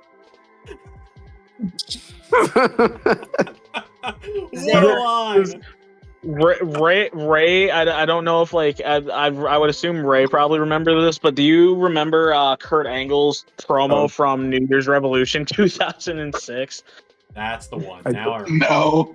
Yeah, that one. No. That's the idea I was talking about. That's unironically one of the best promos he's ever done, because then he admitted that he was just trying to rage bait everybody. Are you talking about when he was being all horny for Charmel? No. Oh, good God, that one. No. Okay, what happened was, I think in 06 or 07. Wanting to have sex with a black woman is reality. What he's talking about. Okay, so during 06, 07, people really didn't like Cena for some reason, and so they kept cheering Kurt Angle, and Angle, I guess, made it his gimmick. He was going to say whatever offensive thing he wanted to say, and people would cheer him. He said, "I'm not a fan of the black people." Something else crazy, and then he was like, "If I went back in time to make somebody tap out, it would probably be Jesus." Is what he said. I know what you're talking about. And then Yeah. Todd Grisham's like, "What the basically was like, what the fuck, Kurt?" And Kurt was like, "I can get all these idiots I can say anything I want, and these idiots will cheer me." And I was they like, did. What's worse is that they did. glory. They actually did cheer him too. I don't know. Have you guys seen that clip of Bill Burr in the city of Philadelphia? Have you guys seen that? No. No. So all these people are just so Philadelphia. It's not just a rough crowd for wrestling; it's a rough crowd for English. And guys, music and comedy as well. Santa Claus, for fuck's sake, people. Oh my god, guys! Karrion Kross's sister Lena Cross got signed to AEW. Good for her. But not Karrion Kross. You know what? I'm gonna be the odd man out here. Good. He's better off as an indie guy. He's better off as an indie guy that can call his own shots rather than being locked on a contract, Ray, in my opinion. Ray, one good promo. One. A lot of them. Nope. Wait, hold on. What are you going to say? No one good promo. He says a lot of them. Your answer is no. I genuinely think they gave Is he MJF? No. Do I understand his promo and get what he's building towards? Yeah. Like, dude, they put him in the ring a couple times after that. He sucked. He is not good in the ring. I said it there. It's not good. He does what he needs to do in the ring. He does it, and he doesn't do it. I think it depends on his dance partner. Using his training and actually fully training for MMA, if I'm being dead ass honest. I was about to say, like, I think it's more dependent on his dance partner than anything else. The fact, small little thing here. The fact that Triple H got the in-arena crowds I haven't kept up with the weekly recently, so I do say that. Go ahead. Zander might disagree. Cross Keith Lee might be the worst main event takeover. It's pretty I bad. agree. I agree. Oh, it's up there. It's up there. I have never seen a world. yes. I think the only things that you could debate maybe worse are like matches that were just so cold because no one wanted to see him again. I have never seen a world champion in my life in being a fatal 5-way and get carried as hard as Cross did in that match. Yeah. They literally put four of their best workers in that match just to make them look credible. Exactly. I will die on this hill. Cross is not good. He is not. Because it was what Cole, O'Reilly, Gargano, and It's done. Oh yeah. And Literally, like, imagine being told, "Yeah, you're going to be in this match with these people." Oh yeah, by the way, you also have to, carry Cross. I know. At the same time, it's Cole, Dunn, O'Reilly, and a lot of the other guys at that point would have been in the same position. No one's asking. Hold on. No one is asking Cross to be a better wrestler than the 5 of them. They're asking Cross to hold his own, and he can't even fucking do that. How am I supposed to buy him as the NXT champion? And didn't Bro pull up Brock? I don't remember the match, but he basically pulled up Brock, got taken out for most of the match, and then just came in and choked out O'Reilly, is what I think I remember happening. Yeah. Pierre brought up a very good point. There's a very good reason why the Adam Cole promo on Cross lives free in my head. Because it's true. Because it's fucking true. They gave him everything. The spotlight, the cool entrance music, all of it. And he fucking sucked. He sucked. Like, if we're eliminating reigns, like, we're ignoring reigns like fucking, I don't know, like Keats. I think it was not Keats. Reigns where the guy had, like, Samoa Joe's where they had to vacate the belt, or there were reasons why the run wasn't as good as it should have been, like injuries and shit. Cross, in my opinion, from what I remember, was a very terrible fucking NXT champion. He was very bad. Okay. He got So, injured like- in the match. He won the fucking title. They had to vacate it and put it on Ciampa because they needed a safety net. That And then was he so came back, This is won the it thing, from though, Finn, like, and then what makes a sucked good ass when he actually had NXT a ring. champion? What makes a good NXT champion change so quickly that, like, from, like, what it started out as, which is, like, okay, are you, like, arguably one of the next top guys in WWE? To, okay, are you one of the best independent wrestlers in the world? To, okay, back to, are you one of the next top guys? Yeah. Like, because Why? NXT, and this is another hill I'll die, even though, and this is a weird thing for me to talk about, NXT Black and Gold might be, like, it might be my favorite run of a promotion. Like, it's at least in my top 3. My Are we thing with talking- NXT Black, yeah. Are we talking, really quickly, are we talking from, like, peak super indie days? Is that what we're talking about? When they had Owens, I'm Balor, talking Joe, about, and Nakamura? like, I'm talking about, so, like, the era I'm kind of talking about here is, like, 20... Okay, I consider the era I'm talking about really having begun when Neville beat Bo Dallas. So Arrival through like before they got their big network deal. Then Yeah. okay, I still that's think my NXT opinion going too. to- Yeah. I still think NXT going to network cable TV was one of the worst ideas ever. I agree. I think, but, like, here's the thing, and this is another thing I was talking. This is, like, was my larger point. Again, like, NXT up there for my favorite run of a promotion, right there with Ring of Honor from the early 2000s and mid 80s, like, territories and Crockett. So, like, it's weird for me to talk about because NXT as a promotion, I loved it, you know? Like, the matches, the angles, the superstars. But as a promotion that's designed to be a feeder system for WWE, it didn't work. It sucks. Like, I agree. I agree, actually. they made no new talents. NXT just became Ring of Honor with a budget.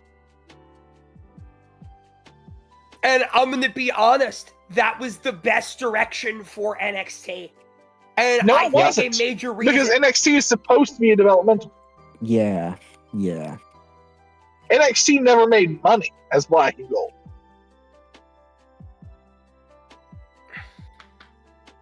Like, I love NXT Black and Gold. I'm the biggest fan of NXT Black and Gold. I'll also, like, say, according to the company's own records, over the course of NXT Black and Gold's existence, they lost $40 million.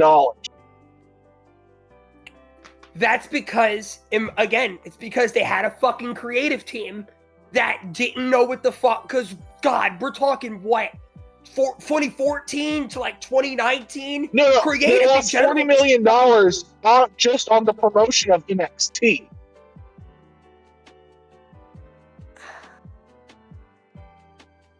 The company made money. I'm talking about the money NXT took in versus what it made for the company. They lost $40 million on NXT. Yeesh. That's... God. The thing I loved about Black and Gold was just like the lower guys there were going fucking nuts. Like they were And, like, don't get me wrong, I'm not saying it was. flying. I'm not saying it was bad. I loved NXT Black and Gold. Your point. No, your no, I point know, I know what you're is- saying. I was just adding to how great it was because of the fact that it felt like everybody, even the lower guys who were going nowhere fast, were actually trying to get somewhere. Your point is, as a promotion, it succeeded, but as a feeder system, like in terms of like fucking product and what they were putting as a promotion. As a promotion in terms of critical reception from the hardcore fans, it succeeded. Yeah, I get what you're saying, but as a feeder system, it wasn't doing its job. I get what you're saying. Yeah, no, 100%. Well, because like a lot of the guys they were bringing in were already older than a lot of the guys who made them. I think a major reason for that being is along the way, I think nowadays they have found somewhat of a solid blend. Or from what I watched it, from what I watched. Go ahead. And I also think I honestly think they may have been better off. Like, here's the thing though, and like, you and I could both easily say that's not really fair to NXT Black and Gold because they got on network TV for only a few months, and it was already after they had done all their best storyline. Well, a major reason why that flopped is, and again, this is a hell I'll die one, because it's very fucking obvious, was because, and it literally produced, they did with TNA recently, they've only put it on cable television so they had something to go against Dynamite. That's the only reason why. They literally got bullied out of their regular Wednesday fucking time zone. It was pure pettiness. Yeah. And then it almost looked like they were going to pull the same shit with TNA again, which to me was a double sword, because I think their real like long-term plan was to do that to put TNA in a fucking position where they could buy it, because they knew it wouldn't stand a fucking chance. And like, here's like, and also like, I get like the vibe now that like they did that at the time because they weren't really sure what AEW would be, right? Absolutely. And they were ahead of the curve. And sadly, now it kind of feels like they're thinking AEW is not much.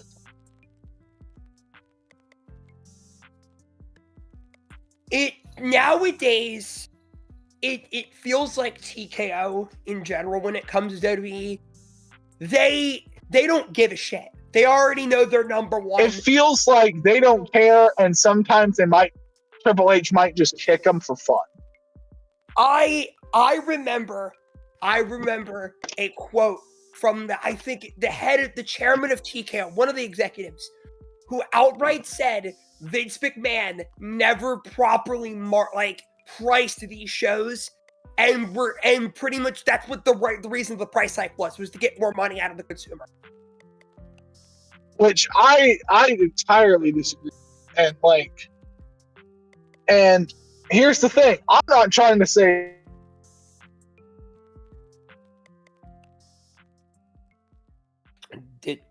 Apparently, he's not trying to say anything. I guess not.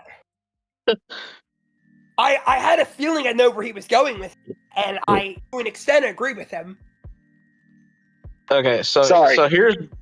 Okay, Ray's back. Go ahead. Sorry, I'm back. Sorry, I understand Vince McMahon's a shit human. Absolutely. Yep. But I disagree with the TKO president. I'm like, Vince McMahon understood that at the end of the day, he can't price out the mom and dad and the kid who are coming to the show. Absolutely. Right. Like, you can't price out, like, Timmy, whose parents are bringing him to his first WWE. Because that's how you get new fans, how you get a new audience. It's common marketing. But it just seems everyone who sits up front started sitting in the back. That's common sense. Because if you price your shows at a reasonable price, more people will be inclined to show up, and more people will be inclined to tune into the product. The problem is, it's the product. fucking Kay, you put it best when you were talking about Roman and Cody earlier. I'll be willing to bet that's going to be a blast fucking live, 100% if that happens. But to the people at home, it's going to fucking suck. It's Oh, going God, to it is, drag. yeah.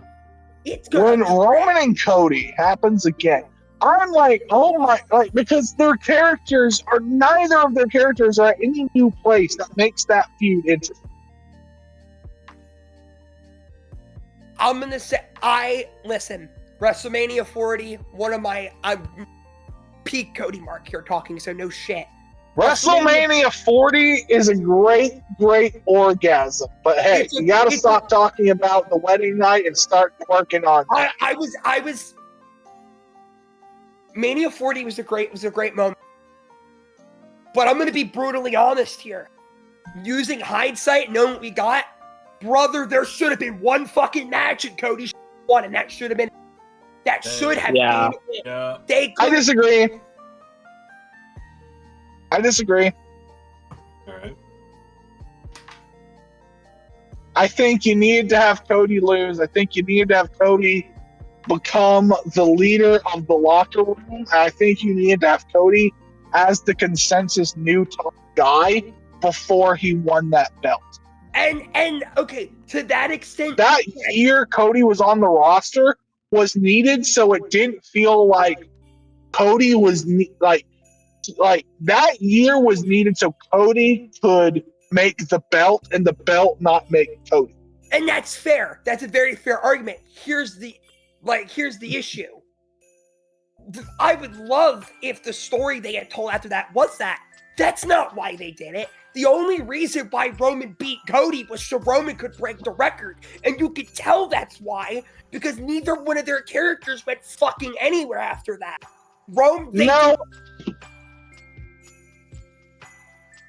I disagree on that too.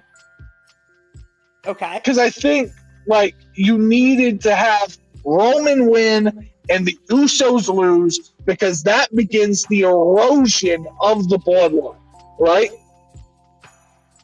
Okay. So you have that happening. Roman is still champion as the bloodline is slowly decaying around him. So, and I feel like we would all talk about this differently if one person had worked out better. Okay. Literally, if Solo Sikoa wasn't such shit, I knew that's where he was going. My thing is because it's true. We're talking about the bloodline side of it, and that's a whole other, brother. Cody's fucking what was it called? Oh my god, what was the term people use? Cody's fucking like, what's the fucking setbacks? I'll use setbacks. The shit they had planned for him fucking sucked ass. They had him fight Brock 3 fucking times. Then he spends the whole adversity. That's the word I was looking for. Adversity. His adversity was fighting Brock 3 fucking times, then teaming with the fight at the Judgment Day. The Cody side of that whole thing was fucking awful. It was atrocious. Oh god. Roman. Oh, don't forget the random shoehorn. Don't forget the random Dom match in between the Brock matches. Yeah. Oh my god, you're so right. Because don't forget while we gave us a great press conference, don't forget the pointless fucking tag title reign of Cody and Jay that they only did so they could have Roman and Cody fucking stare down. Only reason they did it. God, I will say the drunk press conference was fucking hysterical. Yeah, and I will forever hate Cody Rhodes for giving Jey Uso so much fucking Wheatley American vodka that night. No, I disagree. I will forever hate WWE marketing and creative for shoving that down people's fucking. Jay saying that definitely felt like it was. That definitely felt like it was supposed to be a one-off Jay drunk moment, and they turned it into something crazy. Yes, absolutely. You want to know, when the moment I knew it went too far. Go ahead. The moment he started having heat down his leg on his gear is where I knew, okay, this has gone too far. where it went too far for me is when we thought it was a brilliant idea to start fucking running it back and having 9 fucking entrances. That's when we jumped the fucking shark. Like, honestly, like, I remember when Zander and I went to was it a Raw in Atlanta? We went to both.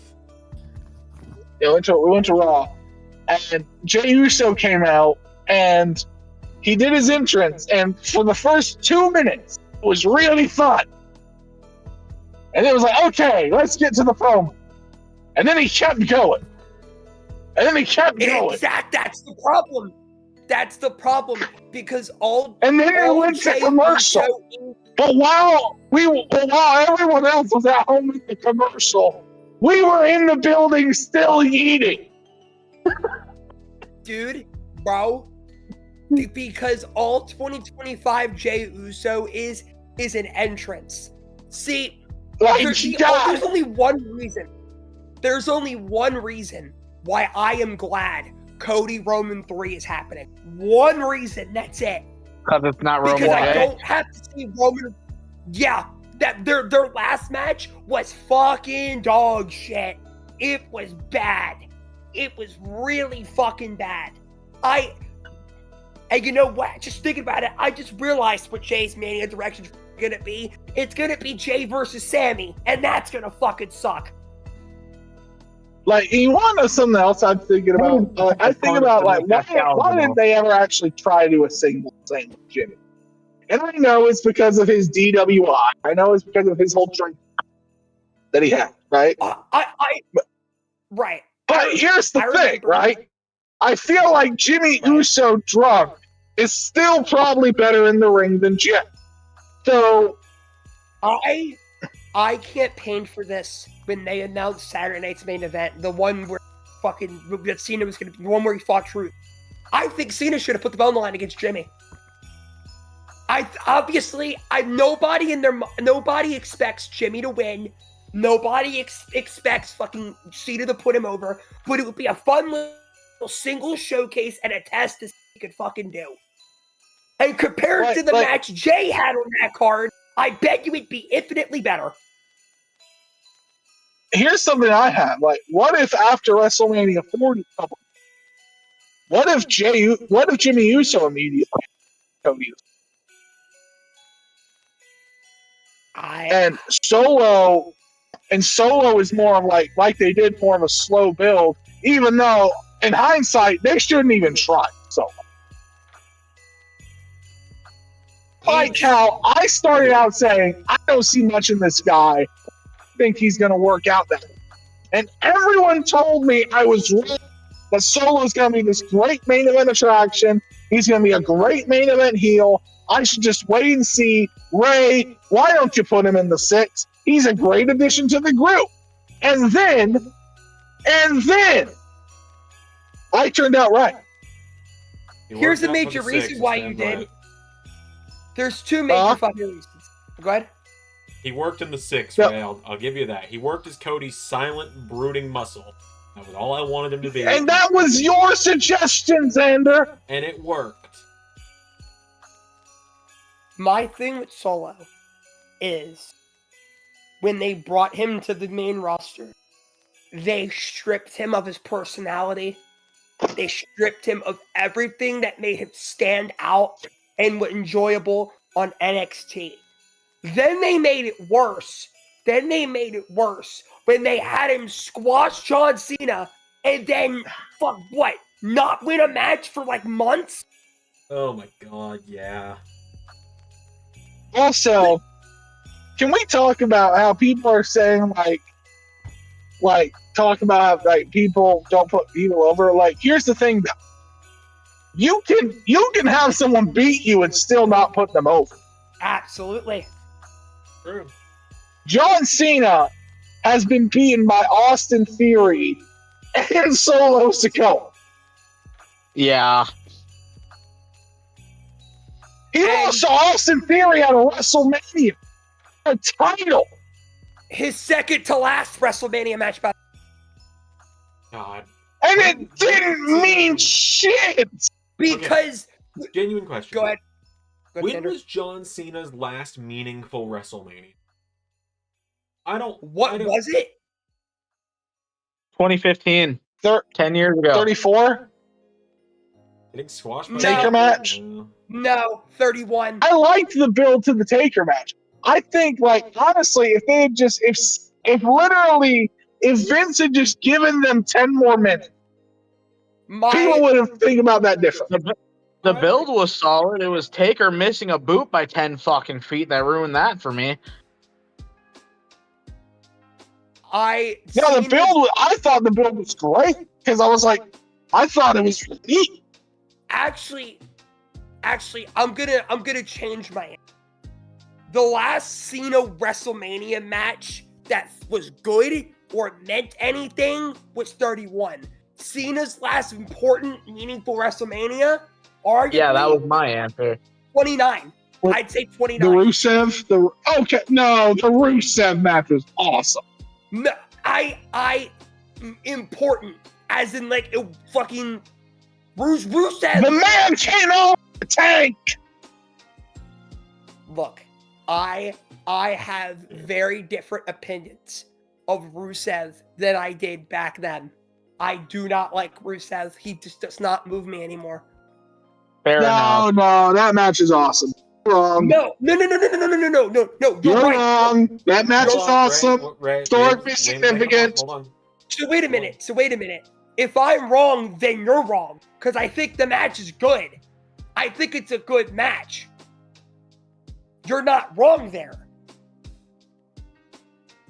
What I mean is, in terms of importance, in the grand scheme of John Cena's career, Cena winning one of his last 2 world titles he won at WrestleMania specifically would be considered more important.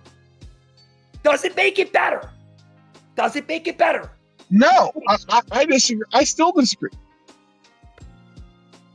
Because, and I will tell you why, okay? Cena winning that match, beating Rusev, becoming the United States champion, right? That was the moment that the worm began to turn on the opinion of John Cena. And without that match beginning that storyline of the open challenge and John Cena wrestling those matches, going against those people, John Cena's legacy isn't what it is as the wrestler he has now become without that open title. Because it made people realize just how good he is in the ring. I think that win for Rusev and everything was so important to ultimately our modern perception of John Cena, even if we don't think about it that way, because it let us all remember, oh yeah, John Cena's actually a really good wrestler. Okay. With that argument, I can respect that 100%. Okay, so here's my thing, like circling back to the whole Cody Roman, the whole and the whole pricing thing. So my thing with it is I've talked about it now. I'm planning on going to WrestleMania this year to cross it off my bucket list. I wanted to do it next year, and then fucking Saudi happened, and I said I'm not waiting 2 years, and I'm damn sure not going to fucking Saudi. Absolutely. Well, also, the thing is, who knows if we're going to get What was that? Your mic peaked. Who knows if we're getting it back? Yeah. But yeah, so... No, I think they might legitimately be like, you know what, Americans? You guys, your event now is WrestlePalooza. Everywhere else... if I'm not mistaken, they've signed a deal to bring it to Vegas every other year, if I'm not mistaken. That deal's already a thing. Oh. I could be horribly wrong. I could be horribly wrong. I've kind of just given up on fucking Minneapolis ever getting a WrestleMania, because I know that was a thing years ago. Minneapolis deserves it. Yeah, I agree. I would love to be able to go to WrestleMania 2 hours away instead of fucking traveling all the way to Vegas to do it. And To me, in my mind,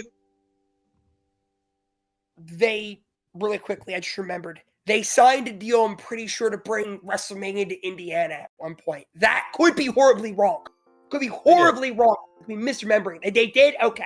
Yeah. Yeah. Both New Orleans and Indiana are owed WrestleManias, but Saudi and Vegas have a lot more money.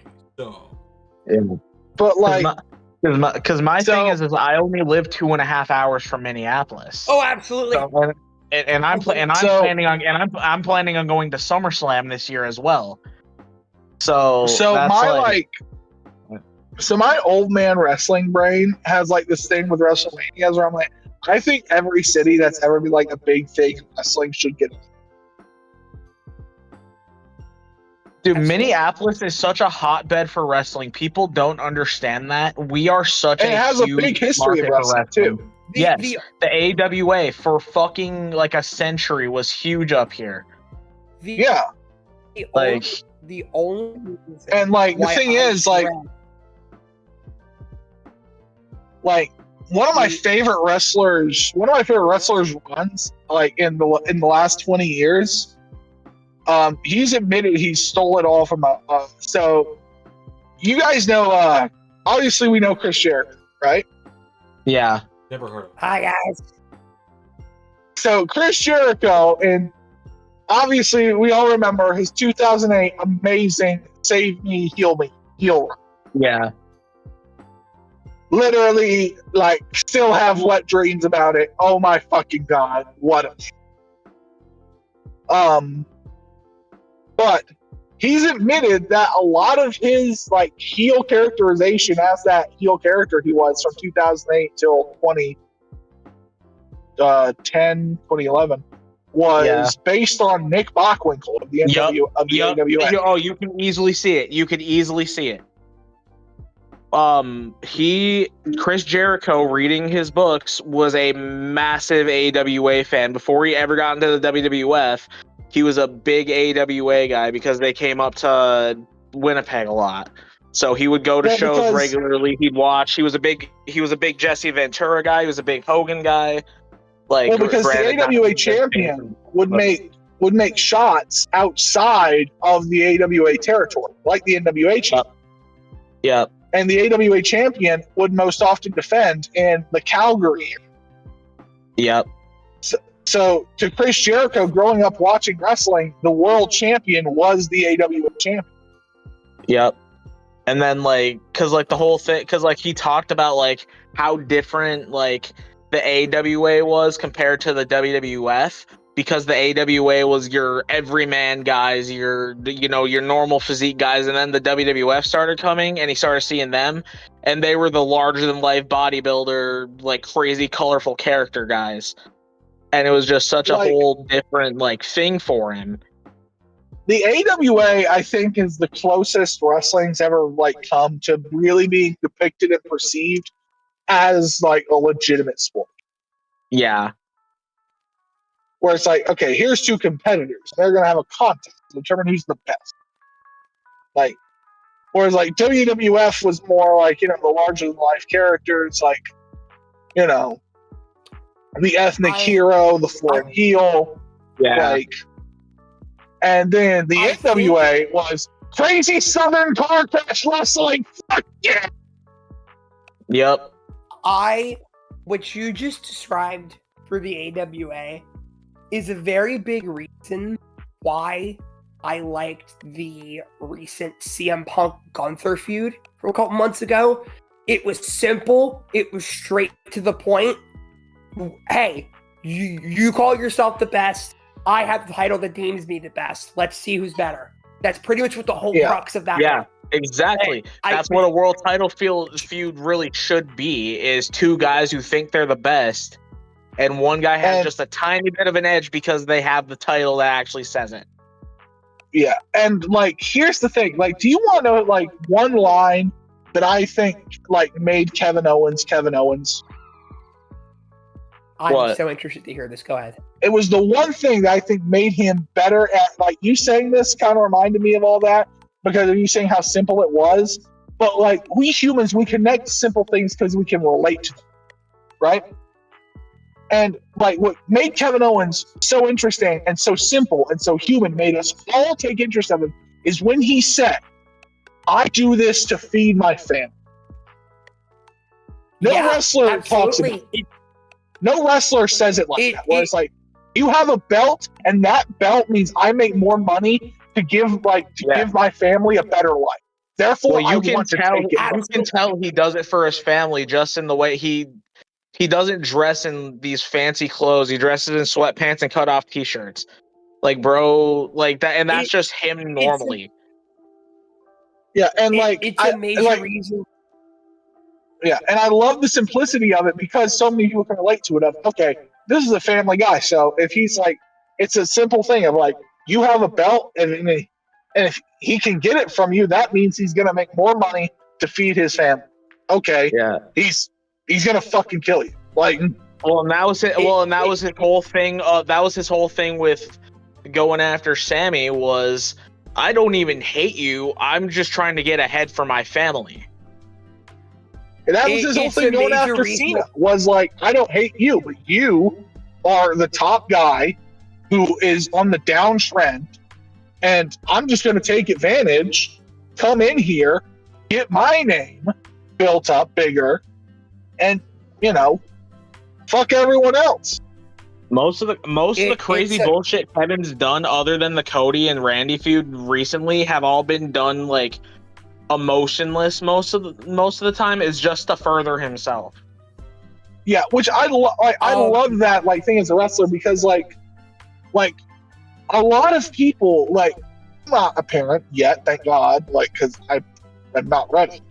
But like a lot of people like watching Kevin Owens, my dad instantly connected with Kevin.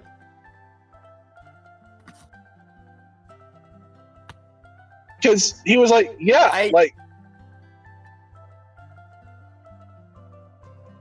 all of this is a major reason why people like Eddie Kingston. It's a major like him. Absolutely. It's not every feud needs to be, shocker to certain people I know, not every feud needs to be a fucking Timu version of the God, or a Timu version of a fucking, I know, mind-blowing, trust me, I know. It does need to be 30 minutes of cinema. I know, so shocking. Wait, what about the cinema? Do you want to know, like, legitimately one of my, like, Eddie Kingston versus CM Punk in that short 10-minute match they had Full Gear is probably still about 5 AEW matches for me? No. Okay, so let me. So you bring that up. Let me tell you something about that match. I was there for that match. I was at Full Gear 2021. I've made this pretty clear in like servers and stuff. I was there. That match was fucking electric, and it was. And the thing with that match was, Punk. A lot of people are like, "Oh, Punk was getting nuclear. It was a very mixed reaction. It was just the people closer were booing him more, so the cameras caught the boos more. But it was a lot more mixed of a reaction. It doesn't matter because that match was fucking nuclear. That match was exactly what it needed to be. Absolutely. Yes, absolutely. It's not like, okay, these two guys are going to start in the ring. They're going to start slow. They're going to build to a match, and they're going to build the spots, and they're going to get like more and more crazy, and they're going to try harder and harder. It's these two fuckers hate each other, and they're going to start swinging the second they see each other. Yeah. The thing is like, it wasn't an anti-Punk crowd like people were trying to make it out to be. We were pro Eddie. Here's the thing though, like, I think that whole debate of pro Punk crowd, pro Eddie crowd, pro this crowd, pro that crowd, it's like, who fucking cares? I think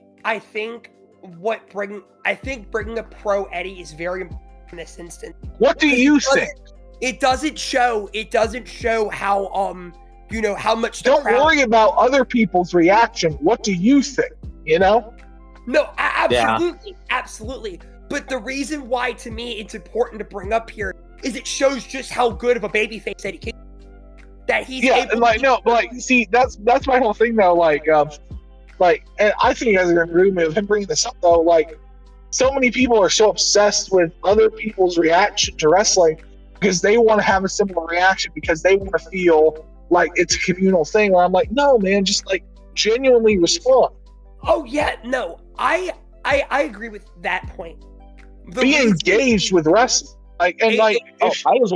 I was one of the ones cheering Punk, but I was also cheering Eddie. I like both of them. Absolutely. Like, I don't think there's necessarily a problem with wanting to hear other people's opinions because it gives new insight.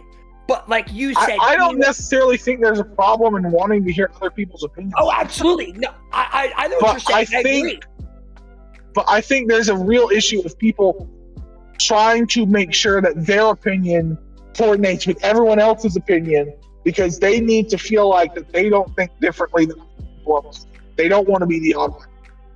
Yeah, no, I get that completely, 100%. Yeah, like, but yeah, like, and I went to Dynamite. I will say this for Zander. Zander has never cared what the IWC think. Damn right. Yeah, and then I went to loved Omos from the word. I know what I'm about. Listen, I know what I'm about, son. but yeah, no. But like circling back to like going to like WrestleMania and stuff. My thing with it is like, the crowd's gonna be electric because people are gonna react to Cody and Roman. The problem is, and I feel for the people who are going to be watching on TV, and this is probably why I don't want to watch the match back. You know, Cole and Wade, and anybody else are going to be glazing them like they're the second coming of Rock and Austin. Oh, absolutely, absolutely. And they're going to be, they're gonna treat it like, oh, this is the most epic trilogy match ever. It's like it's not even top 10. You know what I just realized? It's going to be 10 times worse because fucking McAfee's going to be on commentary. Oh, God, no! Yeah, oh, dude. Thank God you don't hear fucking commentary when you're there. I remember, dude, I remember I used to, they get me some fucking whatever trash thrown my way. I used to enjoy Pat McAfee. I think we all did. I think we all enjoyed them until we loved his passion, and then it got corny. It got corny, but what really, and I know how corny this can be sometimes, but I've been very vocal how I feel about this viewpoint here. Then I think when it really started to show what kind of person he was during the Elimination Chamber, when the crowd understandably booed the national anthem. And his reaction to that kind of made me look at him a bit fucking sideways. And then the way he was during Logan's entrance with the flag, I go, okay, yeah, this guy's a fucking idiot. Like, look, I am gonna keep it very short because I know it's a long-winded topic that, don't want to derail the mood. But it's just, everyone has their own politics. Everyone has their own that's okay. That's fine. But there are certain things that once I learn, I can't support you in any way, shape, or form. It's that simple. And Pat McAfee is just one of those people. And I think after the chamber, that's when the glasses for me slowly start to come off. And I'm just like, brother, this guy fucking stinks. What was I fucking smoking, bro? This guy stinks. Yeah, so my thing with like going, because I'm sure you guys also know I'm going to World's End in just a few weeks. I'm going to Chicago for World's End in a few weeks here. Jesus Christ, KJ, you just made the money? Fucking hey man, going to WrestleMania, going to SummerSlam. No, this is my fucking Zander and I are lucky to get one WWE show a year. Not even a pay-per-view. So here's my here's my thing with it. Like looking at tickets, all right. World's End, right? I'm going. Mhm. I'm looking at seats. I got floor seats for $85. $85. Yeah, Tony's for actually floor been seats like for trying World's to End. make sure he keeps his. And I will say this though. Here's the thing though. I think that there might actually be a chance that AEW could turn a lot of wrestling fans over in the next 2 years. There could be, yeah. I think Because now more than ever, right? With WWE are TKO putting themselves in a position where if AEW like really had the business sense and the minds to and had the strategy, they could take a massive chunk of their audience. I don't know. It's not impossible. But what I will say is WWE in a situation right now where if they keep going the way they're going, I could see them becoming not like low on the totem pole like that, but like in a case of they still exist, like what TNA is in right. Yeah. Like it'll still be a primary fixture in the industry. Like that company's never gonna die. Because I'll be brutally honest, fucking after TKO's done with it, everyone and their mother knows it's eventually gonna get bought by Saudi. Like that's coming. You can sense that's coming a mile away. And like the sad thing is, like, here's the thing, right? Like, in many ways, it's sad to talk about the end of WWE. Right? Yeah. Yep. Because in a lot of ways, it's the only wrestling any of us have ever known. Like, they have always been the top.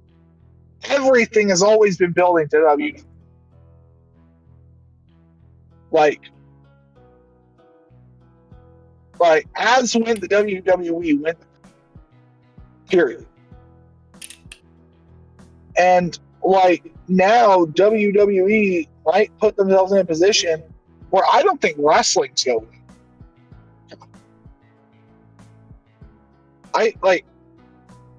But I think WWE might price themselves out of the common man to the point where eventually they do get bought by the Sun. They just become that thing everywhere and I think somewhere. it's coming. And honestly, like, that. I'm not like so sure of what lies beyond it. Like, does someone else take WWE's place as the top American promotion? Do a bunch of smaller promotions top up and split up the power and split up the pie?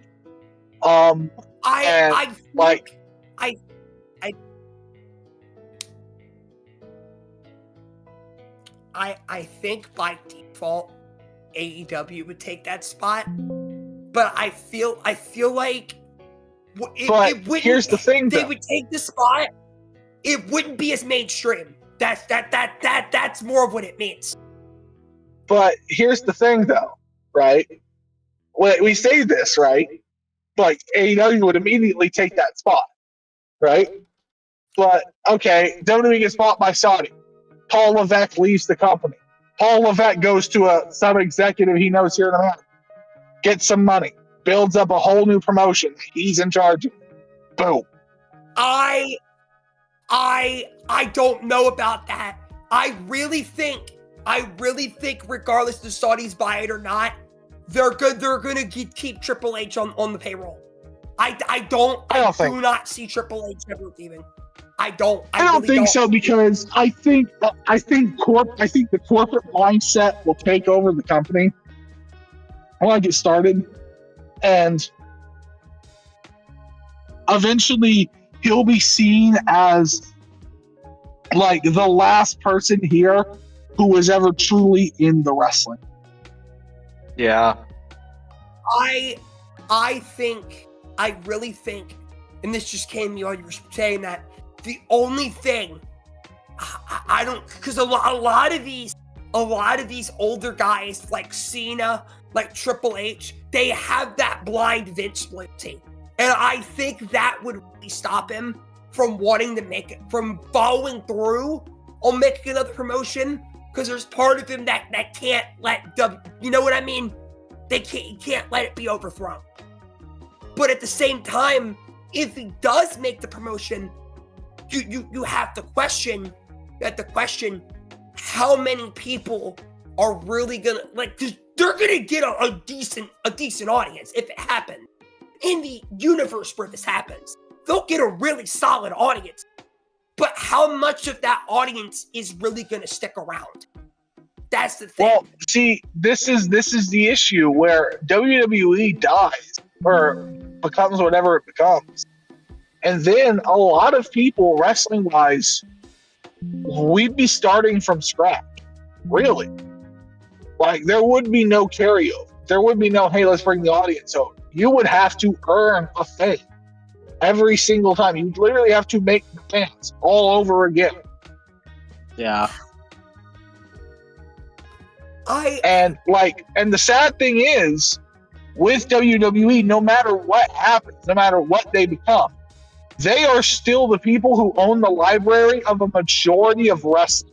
Yeah, absolutely. Like, I don't know if you guys are aware of this. All the old WWE shit is leaving Peacock December 31st. Yeah.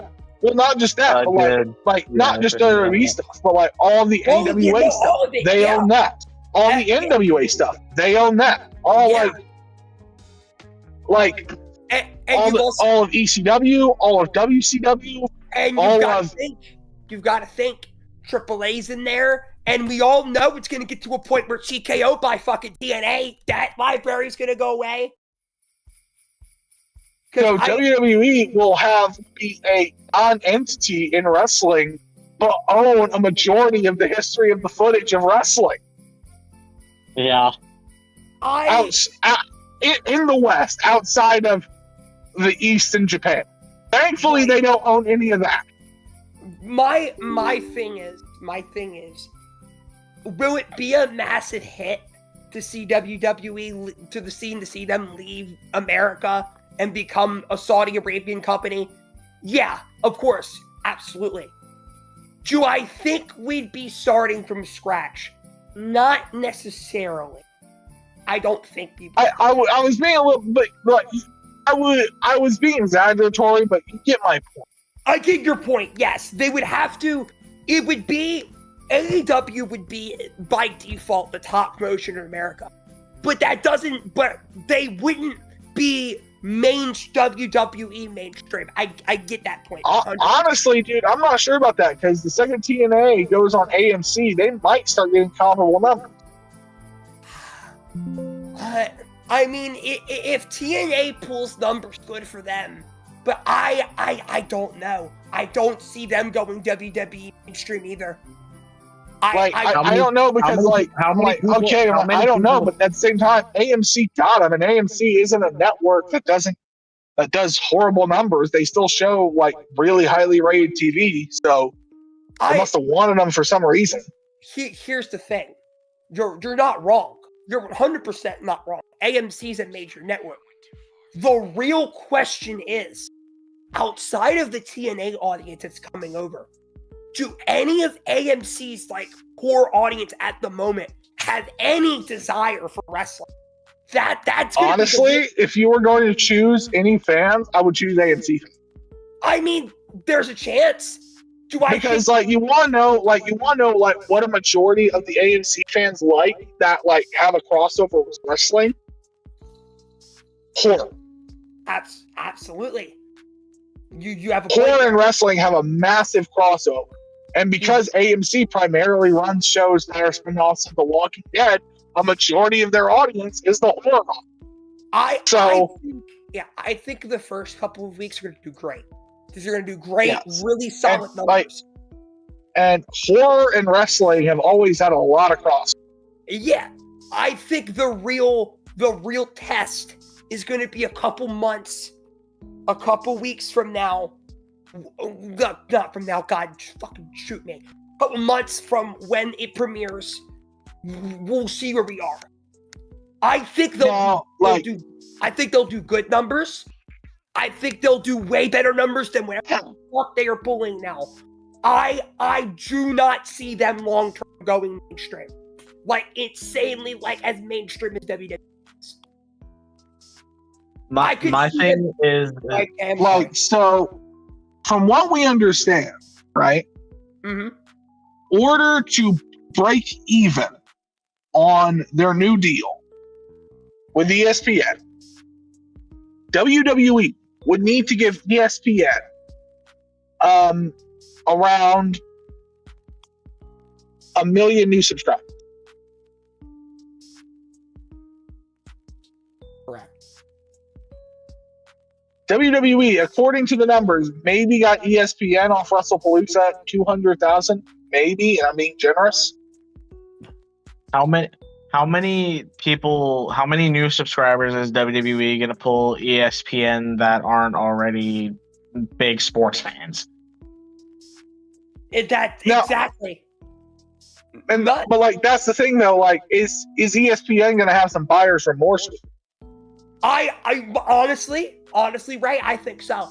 I really do. Because okay, like their numbers might go up, a little bit more when January and WrestleMania season. But after that, it's going to nosedive. Yeah, it's going to nosedive again like it does every year, and ESPN isn't prepared for that. They're going to be like, what the fuck? Why did it nosedive? Let me give you insight as someone whose house uses that app for the pay-per-views, for the people who decide to watch it. The interface sucks ass. When you go to fast No, dude, I know. Dude, the second I heard it, I was like, oh, fuck that. For those who don't know, at least for me, when you go to fast forward in an event like Survivor Series, you have to start from the start. You can't fast forward. It will not let you fast forward, at least on TV. At least on TV. Dude, I had such a struggle ordering. This was years ago. This was 5 years ago. But it sticks out in my mind because I was like, what the fuck? Because it took forever to order this fucking show for no good reason at all. I wanted to watch Khabib, what turned out to be Khabib's retirement fight against Justin Gaethje. Okay. Right. Dude, the struggle on the ESPN app of trying to order that pay-per-view. I was like, do you not want $120 of my money? Because ESPN just sucks ass at it. That's just what it is. I was literally like, do you guys just not want me to order this show? Do you not want me to buy it from you? And here's another major thing. When this day and age of technology, here's another thing to the fuck over ESPN. A lot of people are learning what a VPN is. A lot of people are using VPN. Why the fuck am I gonna pay Peacock and fucking ESPN and all this bullshit when I could just buy a fucking Netflix subscription, get Raw, SmackDown, NXT, and the pay-per-views, and then go to YouTube for free with the VPN and watch Saturday night's main event? That's true. Why would I buy all these fucking... And I'm gonna be honest, it's an issue AEW is gonna face too, because, you may have seen the screenshot when I sent it to you and the people watching World's End with Zander. I buy the shit on Triller via VPN. I pay $30 a month, $20 for the pay-per-view, and $10 for the entire AEW fucking. I get the entire AEW catalog. I get every episode of Dynamite Collision without commercials.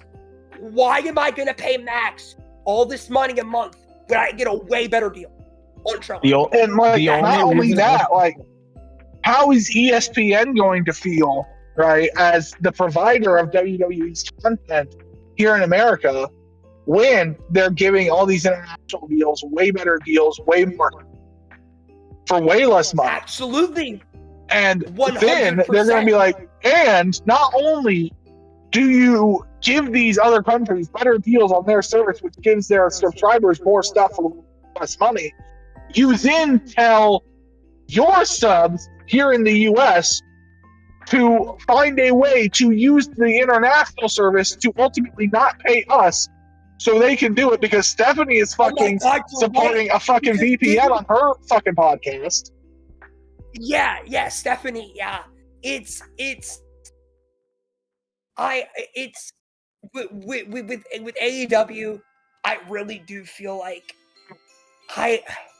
I'm for me personally. If Tony Khan could just hire someone else to book.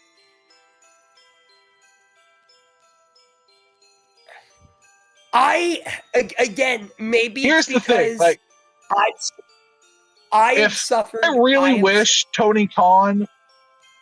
I'm sorry to cut you off. One more time. If Tony Khan was around 15 years ago, with Paul Heyman being as pissed as he was, I feel like then he probably could have had a shot.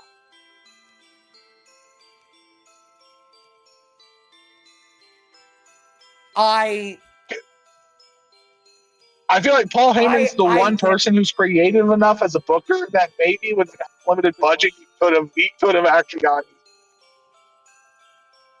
I think I personally feel like, and I've watched AEW from day one. I've watched from day one. I've sat through everything.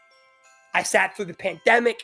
I sat through the fucking weird spot they were in 2022 when all the top guys were fucking hurt. He sat through Rampage. For sometimes I did, yeah. Sometimes I did. This year, he sat through Rampage.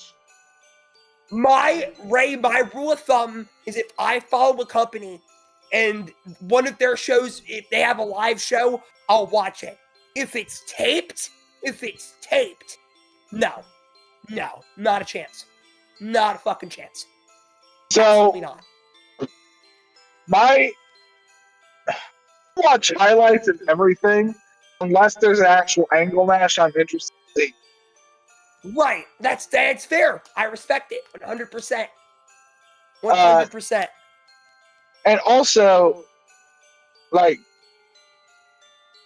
here's my thing, right? Like, I'm gonna let you get back here. Go ahead. Yeah, it's this year creatively for AEW started horribly. It was horrible. It was really bad. We threw Kenny back in the Callis. That's a whole nother can of worms. I am really sick and fucking tired of that bald piece of shit playing every fucking 5 years. Oh god, yeah. Do not get us fucking going on Caillou right now. Yeah. Also, I hate to do this. That PDF file, Don Callis. Go ahead. But we are going to need to wrap up soon because I do have to be up for work in a few hours. Xander, sit there and take this. You can shut your mouth. I sit here and take this from all of you all the time. No. And now you're doing it on stream. And for money. The idea of the Don Callis. You were married a month ago and you're already getting surrounded by 3 dudes for hours on stream. I know what I'm about. The idea of the Don Callis at some point. the idea of the Don Callis family is a good concept. It worked, if I'm not mistaken. It worked great with the Dangerous back in WC. Worked fantastic. Xander, was it you who referred to Don Callis as wrestling Caillou? Yeah, many of times. He's Caillou. Call him Caillou all the time. Yeah. But I only refer to him as Caillou because of Zander, because it's a fucking fitting description. The year creatively, my original point, for AEW was really fucking bleak. You had that Moxley Coat feud, you had the Learning Tree, you had all this bad shit. But like I said, hi guys. For AEW, the switch flipped after Dynasty. The switch completely fucking flipped. It 100% flipped because they started getting back with cylinders again. Moxley started to realize, hey, I should probably wrestle the way that got me over with the fucking audience. I think that'd be a great idea. Yeah. And then yeah, it's ever since April, May, AEW have had one of their best years creatively in a minute.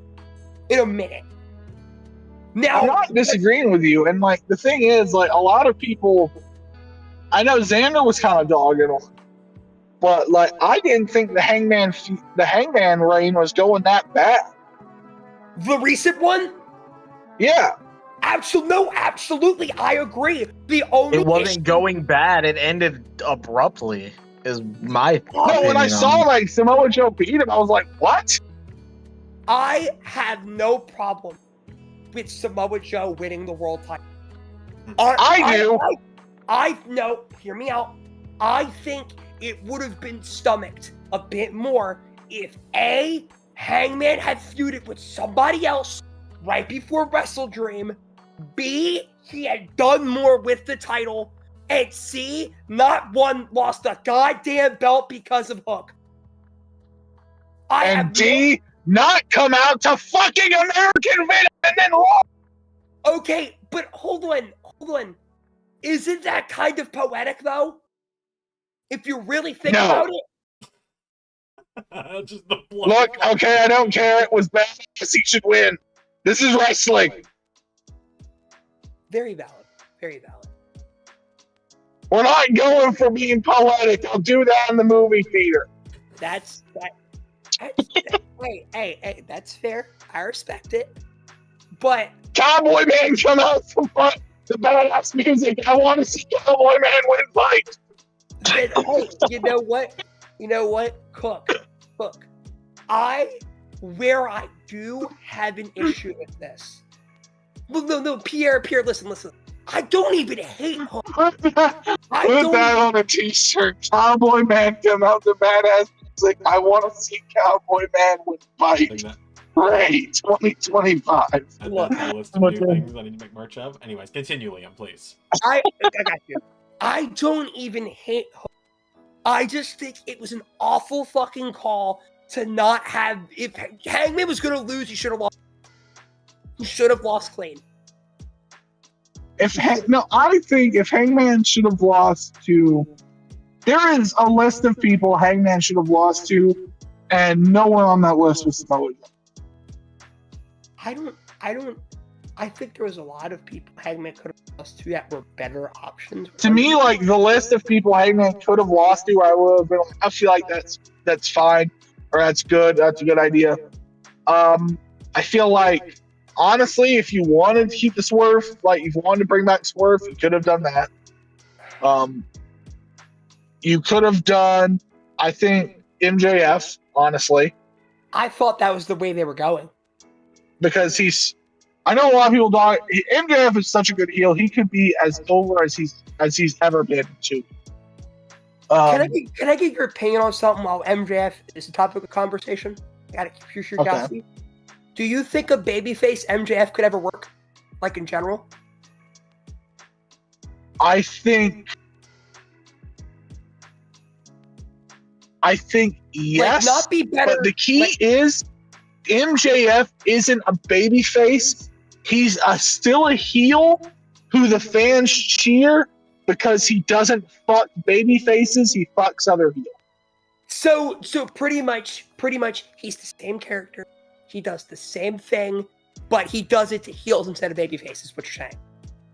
Yes, and instead of dogging on the audience, he's a little bit more sarcastic. Then no, I agree 100%. I agree. I 100% agree. My opinion. And like, if you look at that, like that's how someone like Jerry Lawler was the top babyface in Memphis for years and years and years, and then could beat the top villain in Memphis in a week. But go ahead, Kay. You had an opinion. You want to say something? Yeah, my opinion is in wrestling, anything can work if the thought and the effort is put into it. Like, absolutely. Like, I disagree. I don't think you could have done anything to make David Arquette world champion. Well, obviously, okay. Okay, there's Okay. Okay, there's a line. I'll Wait, give you someone that. There's a that line. blank and I was There's a pretty hard line there. I'll give you that one. 85% of things that have Because been said according to your logic, if booked correctly, David Arquette, the WCW World Champion, would have been fucking over, man. Oh, man. I did it to myself. I can't say I didn't. Yeah, you so. walked into that one, I'm gonna be honest with you. Yeah. That's how I live. I just walk into shit. So. What? Okay, so You were on the list. also I like how like last year everyone was kind of excited for Kind of excited for what? I thought about this recently. I was like, what does EC3 do? Oh, not shit. I mean, do you expect him to do anything riveting working for?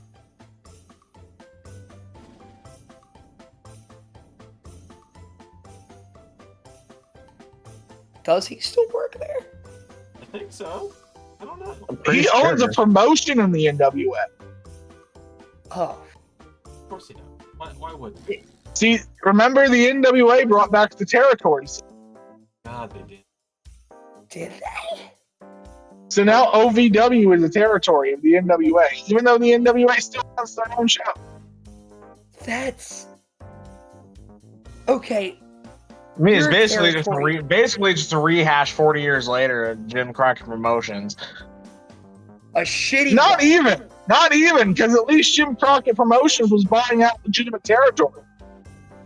I didn't say it was a good rehash. I just said it was a rehash. didn't. Also, okay, guys,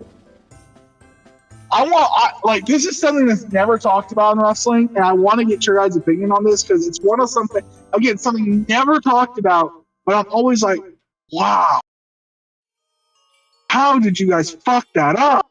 Okay. So in 1986, NWA bought the UWF, Mid-South Wrestling. Yeah. Which was the third biggest promotion. Yep. Mm-hmm. And they buried everyone instantly. Literally one of the biggest failures of an invasion ever. I had to tune out for a minute. What invasion are we talking about? I'm talking about this thing I read about in the 80s, where essentially Jim Crockett bought the third biggest promotion, the UWF, Mid-South Wrestling, and essentially had everyone come in and lose instantly and didn't put any of the guys he actually fought in.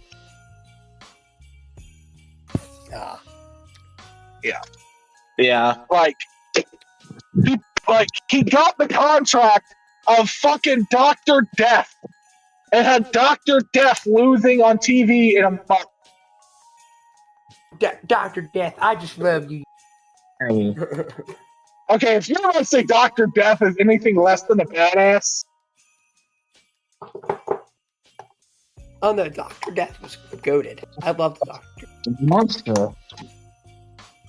Steve Williams is one of my favorites. I love him. Honestly, like all the giant white dudes who wrestle in Japan, I'm massive. My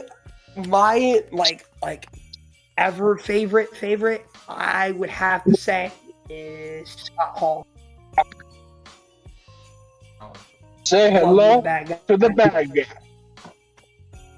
Like if we're talking like still like I would like semi-active, active, still with us today. Who my like all-time favorite? If you had asked me this question a couple years ago, I would have told you Jericho. But it's not a couple years ago. The answer is Bryan Danielson. Get that.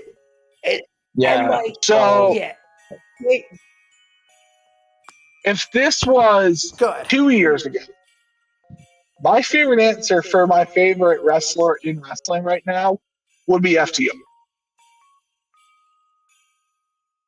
Now FTR's kind of, There. I don't know that. Did there. for lack of a better term. There. Yeah. Yeah, they're just kind of, yeah. Really, they are just kind of there. I forgot I was gonna. I forgot I was Like, you gonna just show kind of you this forget gag, they're Xander. there sometimes. You're gonna show me what now? Forgot I was going to show you this gag. This Okay. gag, it's Dax Harwood gag we have over in Quan. Okay. But did I ever tell you the time when me and my good friend Cash and our bald friend Stokely won the AEW tag titles from Brodito? Did I ever tell you the time when me and CM Phil we saved a couple orphans from a burn? I'm short, I'm bald, and I get no hose. All right. Did I ever tell you the time when me and my good friend Zander ended the stream? I think that's a great segue, Liam. And you know what? Liam's gonna fucking hate me for what I'm about to do, but I need to get a little practice in before I take over a Klon stream on Saturday. Oh, Sorry, I buddy. don't care. I don't care. Go After ahead. 4 great hours together, it is now time for the goodbye song. Boo. Hey, this was really fun. We hope you liked it too. Seems like we've just begun when suddenly we're through. Goodbye, goodbye, goodbye, friends, goodbye. 'Cause now it's time to go, but hey, I say. Well, that's okay, 'cause we'll see you soon. Very soon, I know. Very soon, I know. Goodbye, goodbye, good friends, goodbye. Goodbye today. The moon, the bear, and the big blue house will be waiting for you to come and play, to stream again. Bye now. Bye.